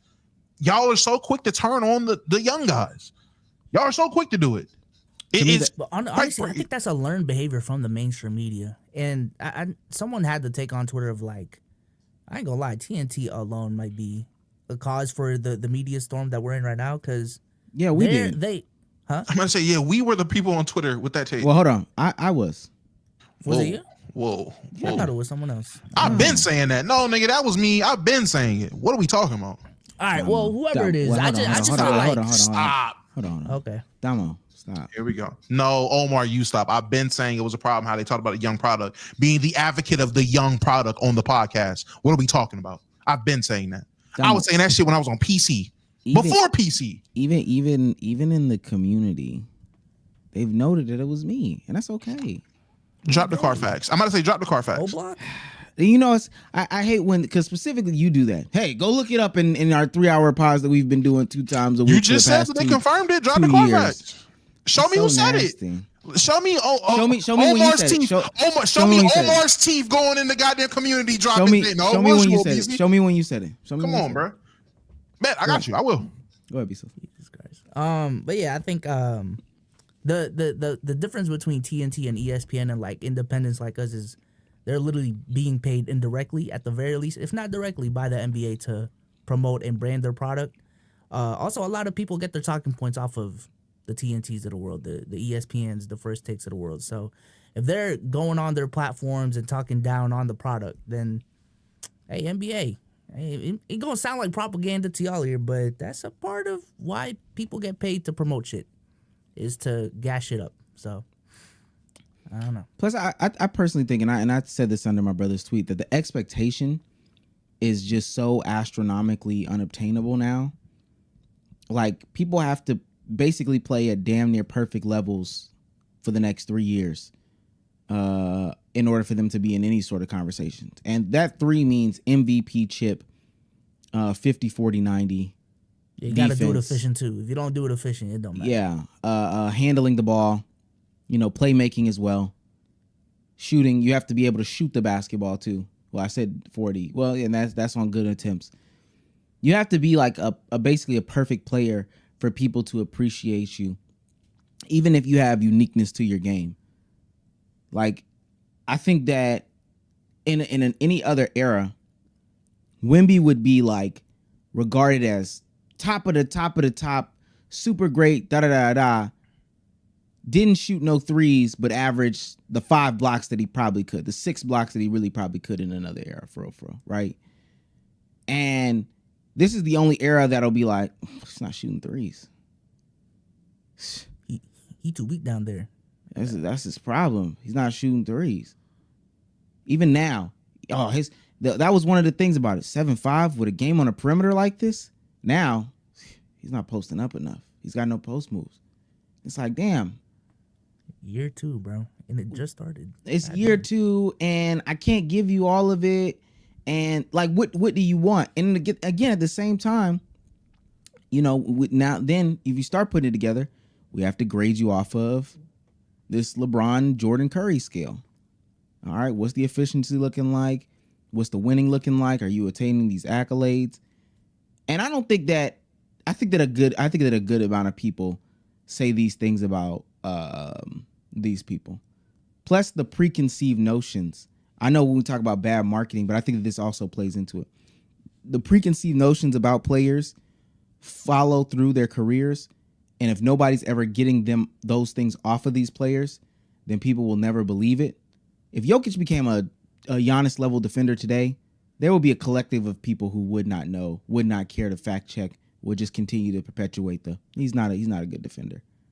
He's just not a good defender, which makes them look at Jokic worse, because then when they have the conversation of comparing them to greats or past or whatever, well, he's not a defender. So he can't be. But don't you think it's like historically, when it comes to players that are now etched in stone, it's all-time great players. So the LeBrons, the Kobes, the Jordans. Don't you think it was up to them to defeat that narrative again that was placed on them and prove people wrong? With Jordan, he had the 80s where either he was hurt or he was just scoring, but people was like, you can't win with that shit. And he proved them wrong by doing whatever he had to do to end up winning.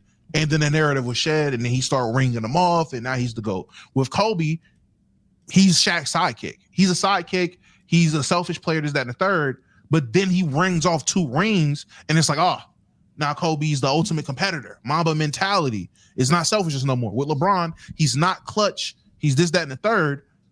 Then he ends up winning, and then winning, and then winning. And of course, there's the naysay with Bron haters, but at the end of the day, he was able to get the monkey off his back of what was the main thing when he was young that people had to hold against him. He defeated that narrative by saying he was a clutch. I'm not clutch. I'm bringing off game winners, making the right play, and I'm winning. And I'm doing it at a very high level. So don't you think if the narrative of Jokic don't play defense needs to shed, it's up to Jokic to show niggas, I can play defense. Here you go. And then the narrative is shed. While I think what you're saying is fine, and there's some truth to it, I think the way that the game is consumed today and talked about today, it won't happen. It won't happen. It's the same thing when these guys get on television, one of the bigger platforms that's supposed to be talking about NBA media, that has a vested interest from the NBA to talk about NBA stuff, gets on TV and says, Houston Rockets don't know how to play basketball. These guys just shoot all the threes. Proving them wrong in real time, growing and developing in their eyes. And it's hate, it's slanderous. And again, because most people don't consume the full games, they're believing that. That's what they're going with. They're running with that narrative. Yeah. Mm-hmm. So especially unless you change that guard and we start pushing some different just baseline narratives about basketball and all this other stuff, then we can't even get to the conversation of marketing a face because they're ready to tear them down quick, fast, in a hurry. You know what's funny? I don't want to blow up the conversation here, but I did read Adam Silver's response to all the criticism earlier before this pod, and this could be a red flag. He could just be right.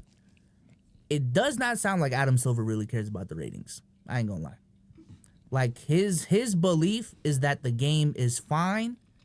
NBA ratings are down because of shit that is out of our control, but interest in the game is actually as high as it's ever been. It's still the most consumed like sport from a social media perspective in totality. And also they sell out arenas and all these different things. So like literally the only thing down right now is TV ratings. And in combination with the interest in the NBA and all the deals that they're getting through these rights deals, I just don't think they give a fuck, bro. I just don't think they give a fuck. Which makes sense. And they shouldn't. I remember when we were having the conversation about the ratings being down, I asked y'all, would y'all care about less views if you was gonna make more money? Like if the views decline, if you still get in the bag with the views decline, like someone's willing to throw you a bigger bag with the views declining, do you care about the views? So I definitely get that train of thought. Yeah, not even from my understanding. Ratings, and this is what people don't understand, that ratings is counted in America on cable television. But if my bag internationally is great, if my advertisement bag is getting better, if my global presence is getting bigger, I don't care if Americans are cutting on television to watch me. Americans aren't cutting on television. Y'all don't get off work until 9 o'clock now, till 8 o'clock. Y'all ain't really watching nothing. Y'all are suffering.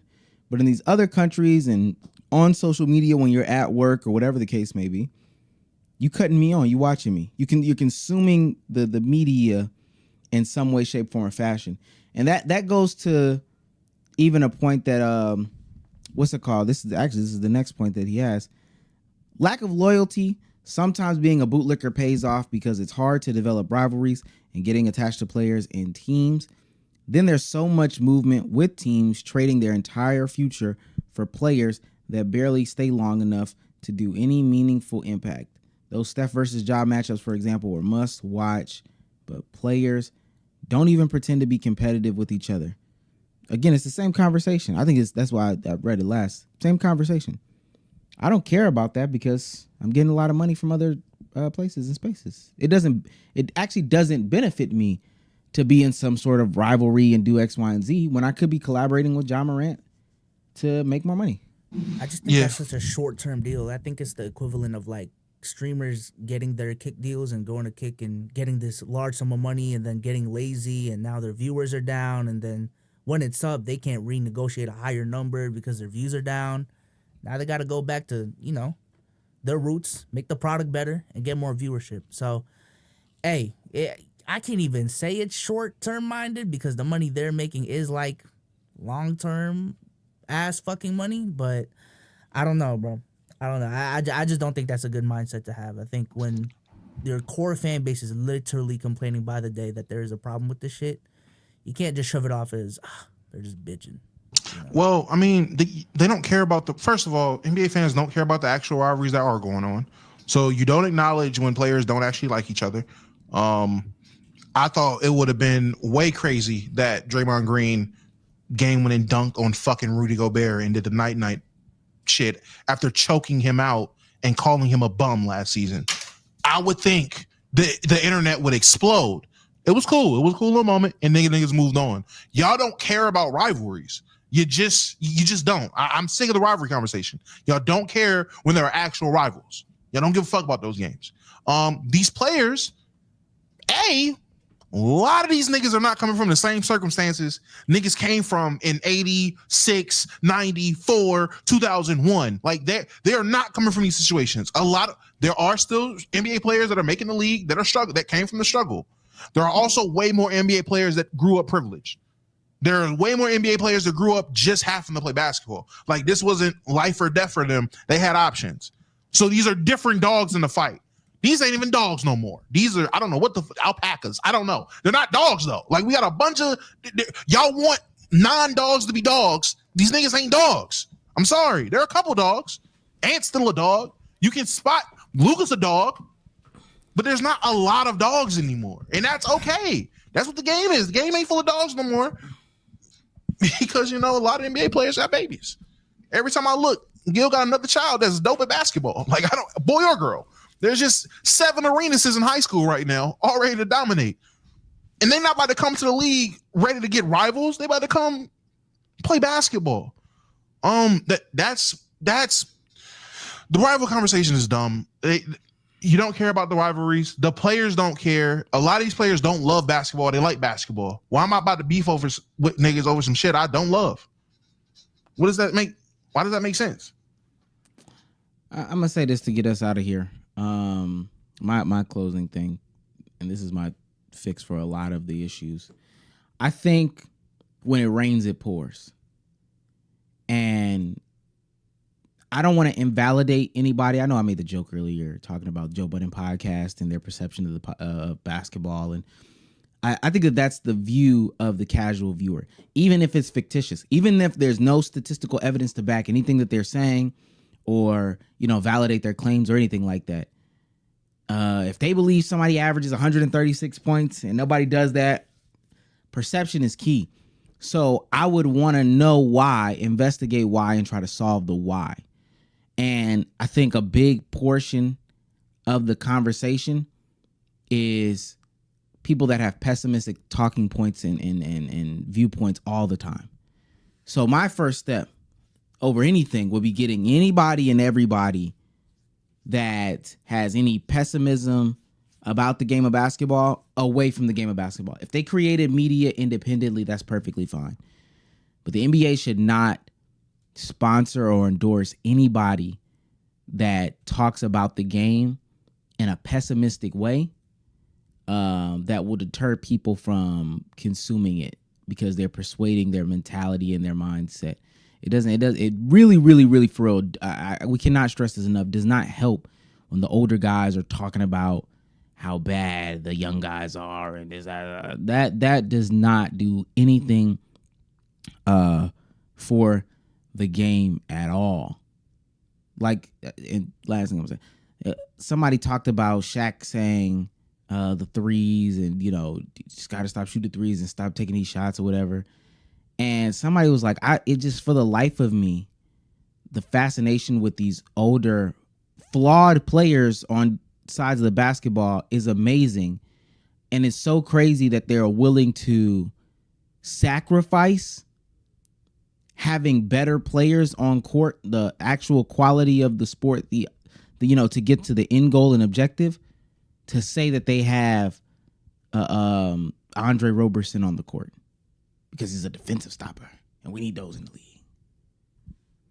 Got to get those people out of the game that's talking bad about it.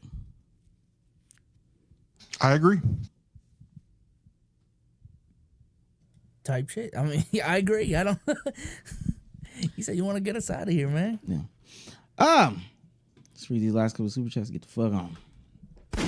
Shouts out to Trevo Fuego for $1.99. Says, I see you, B Souls. Finally got a fire fit on. Thank you, Type shit. Appreciate it. Y'all like shit. Shouts out to Kavi for $2 New Zealand. Giannis MVP. Fatty in Denver can't do what he can.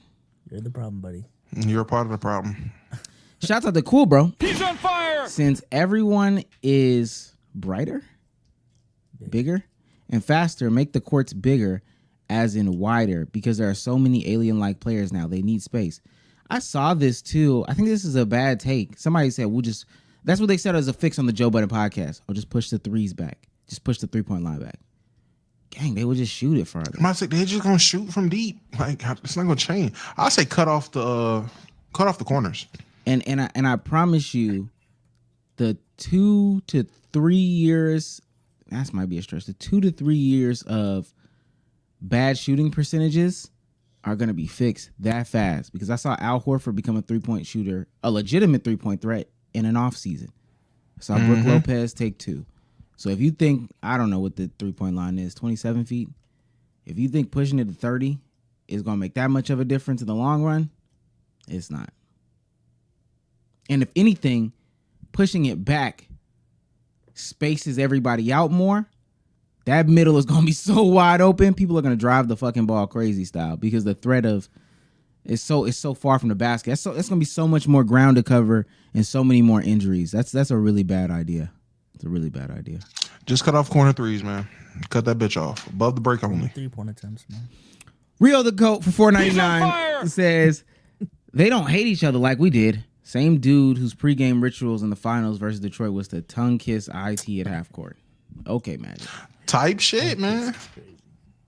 They basically were. Yeah, he did. It's funny hearing Magic Johnson say that of all people. I ain't gonna lie to you.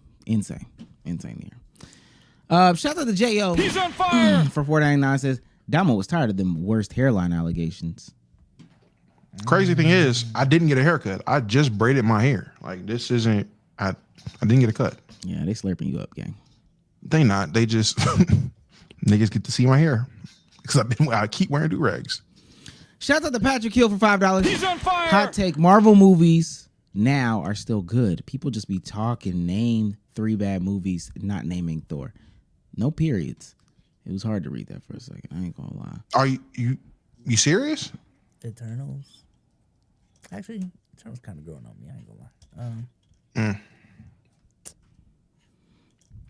I would struggle naming 3 good Marvel movies. So I'm about to say out of the new ones. Are we shit?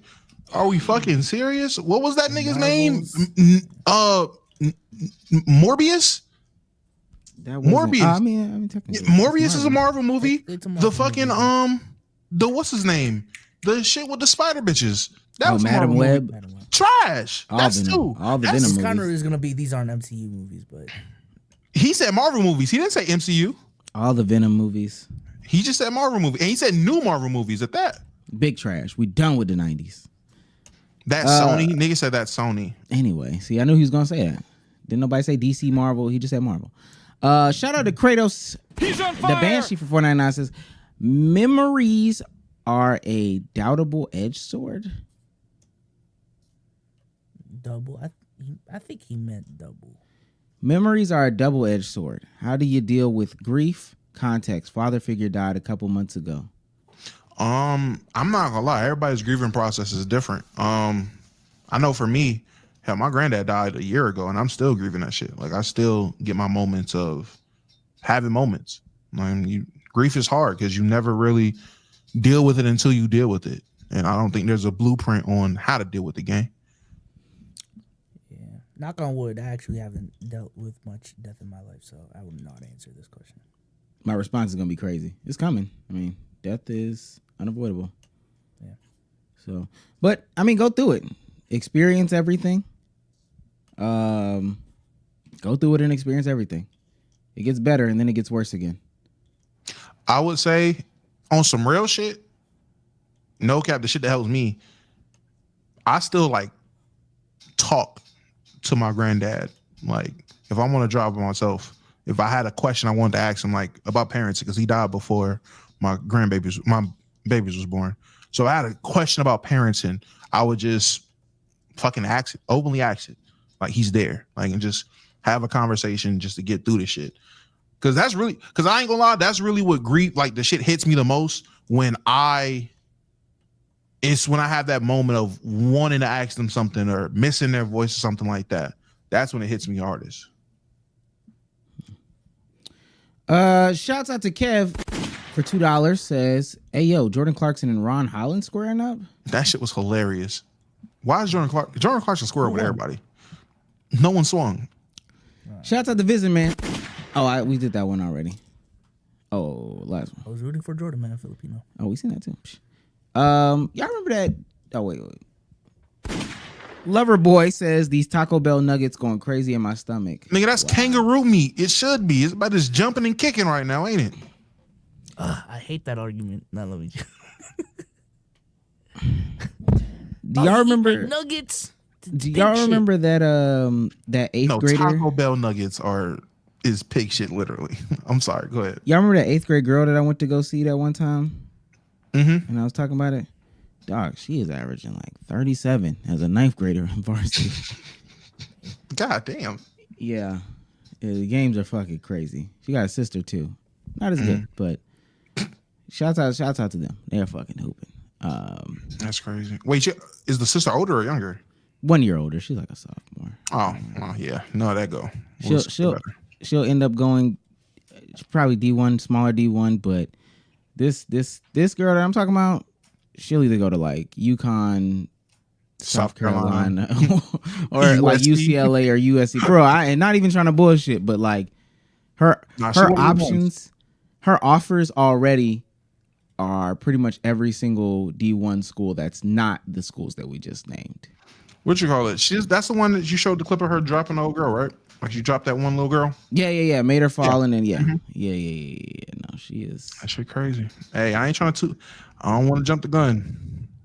My daughter is like really into basketball, and I'm really trying not to gas. I'm really not trying to overreact and gas it, but she just loves basketball. Like, and we got her a hoop for Christmas. She hit 3 in a row. Hey, she hit 3 in a row. This is going from I don't even know a good black father figure to say. This is going from the Huxtables to what was Jesus Shuttleworth's dad name? Real quick. I ain't gonna lie. Don't hit 3. She hit 3 in a row. All right, let's go. Push-ups, run. We in here. No, let me stop. That's fucked up. Let me type in her name real quick. I will say this, as long as you make sure there's no attitude problem, I know we're gonna get out of here. Swear to God, my cousin's basketball team, one of the little girls literally walked off the court, or took her shoes off, took her jersey off, and walked off while the team was in the middle of a game. Why? Because she wasn't playing? Yeah, she wasn't in the closing minutes. But literally, they played a game Friday, lost because of her. Saturday, they took her out, played her less. They won, and this is on the route to a win. She started pouting and took her clothes off. That's the parents' fault. That's the parents' fault. Yeah, it absolutely is. 100% the parents' fault. Sometimes you got to beat your kids right then and there.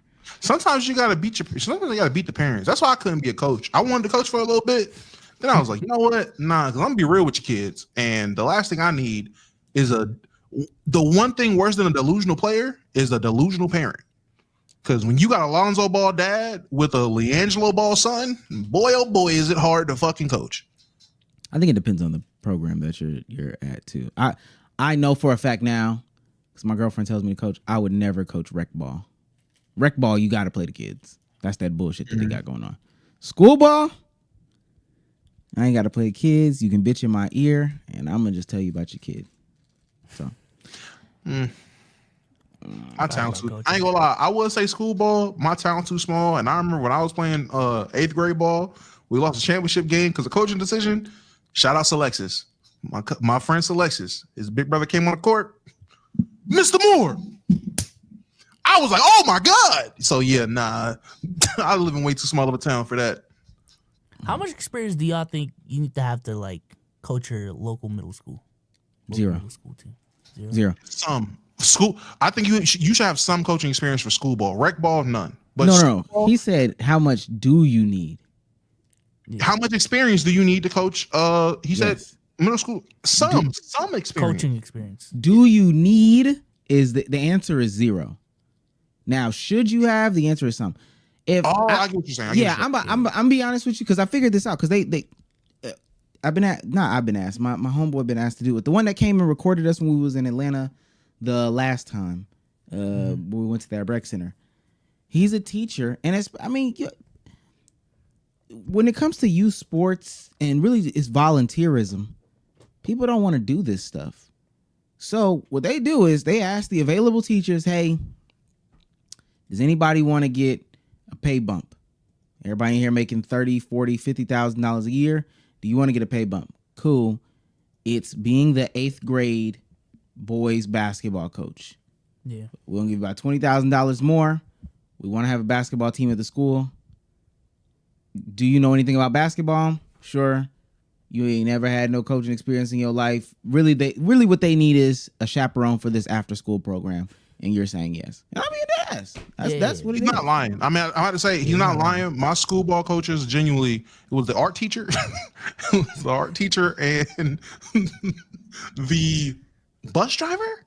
Yeah, that's why I said that, because I'm thinking about like the people who coach middle school basketball when I was in middle school, and I'm just thinking like these motherfuckers didn't. They didn't play ball for real, man. Like, what is the experience that you need? And I did say $20K. Yeah, they're right. Cruz is right in chat. Yeah, you want $2,000 more dollars. You get your little shirts. You get your little clipboard. You do got to stay after, and all that. Now, when you start to climb up the ranks, and depending on what program you are, they take it a little bit more serious. You get the little bump. I know in my county, where I grew up, they put the salaries in the newspaper. They put the salaries of who is the most paid government employee in the county. Top 3 was football coaches. All of them. Yeah. Now, I'm going to be honest. They were working 12, 13, 14-hour days during football season. But they was making either just shy of $200K or they was over $200K. So, working for a season, hey. Oh no! That shit don't stop for a season, buddy. That they don't stop after the season over, because then you got spring ball, you got all the training and shit like that. So it's a year-round thing for these high schools. You might leave it. You might leave some of the stuff to the assistants. Yo, y'all care for the spring workouts, and we get the spring ball. I'll be back out here. Summer, you do some workouts. I'm gonna be out here. I'm not gonna be out here though. But y'all need to take care of this shit. But that's the only way you gonna make good money as a teacher, besides being like a principal or a superintendent. But especially where I lived at the time, football was like the big thing. Yeah, they were making more than the superintendent. Like, yeah, I heard depending on the district that you're in, like teachers actually get paid very decently. Yeah, and then you add that on top of the football shit. But again, you can only get that if you win in like titles and stuff like that too. That's another. You gotta really be good at your job, buddy. Yeah, you gotta have a lot of money in the school. You gotta have a fucking program. Cruz, they not really athletic directing. They ain't doing shit. Anyway, with that being said, this has been another episode of Let's Keep It a Buck podcast. Brought to you by Prospects. B-Soul, say goodbye to the people. Peace out, y'all. Appreciate y'all for coming through. Stay tuned to Soul Speaks, man. We're cooking up over there. So I agree. I don't know. Damo, say goodbye to the people. All right, Chaz, being my favorite midnight snack, and we will be back. It would have been right after the pod, but I got to stream tomorrow. Got a couple text messages. I ain't gonna be able to stream tonight, so I will be live tomorrow. Go over on That's Damo on YouTube. Turn the post notice on so you can see when we go live. Hopefully, the title won't be as outrageous as the last one. Hopefully. Good. All right, Chad. It's been your mom's favorite. No, I'm playing. I will be on Twitter Spaces discussing the Superman conversation for those that didn't agree in exactly 12 minutes. That gives you enough time to go watch my video and help me get to 80K. And then we can come on to Twitter Space. You got 12 minutes. With that being said, bye guys. Shouts out to the unofficial sponsor of the stream, Aaron.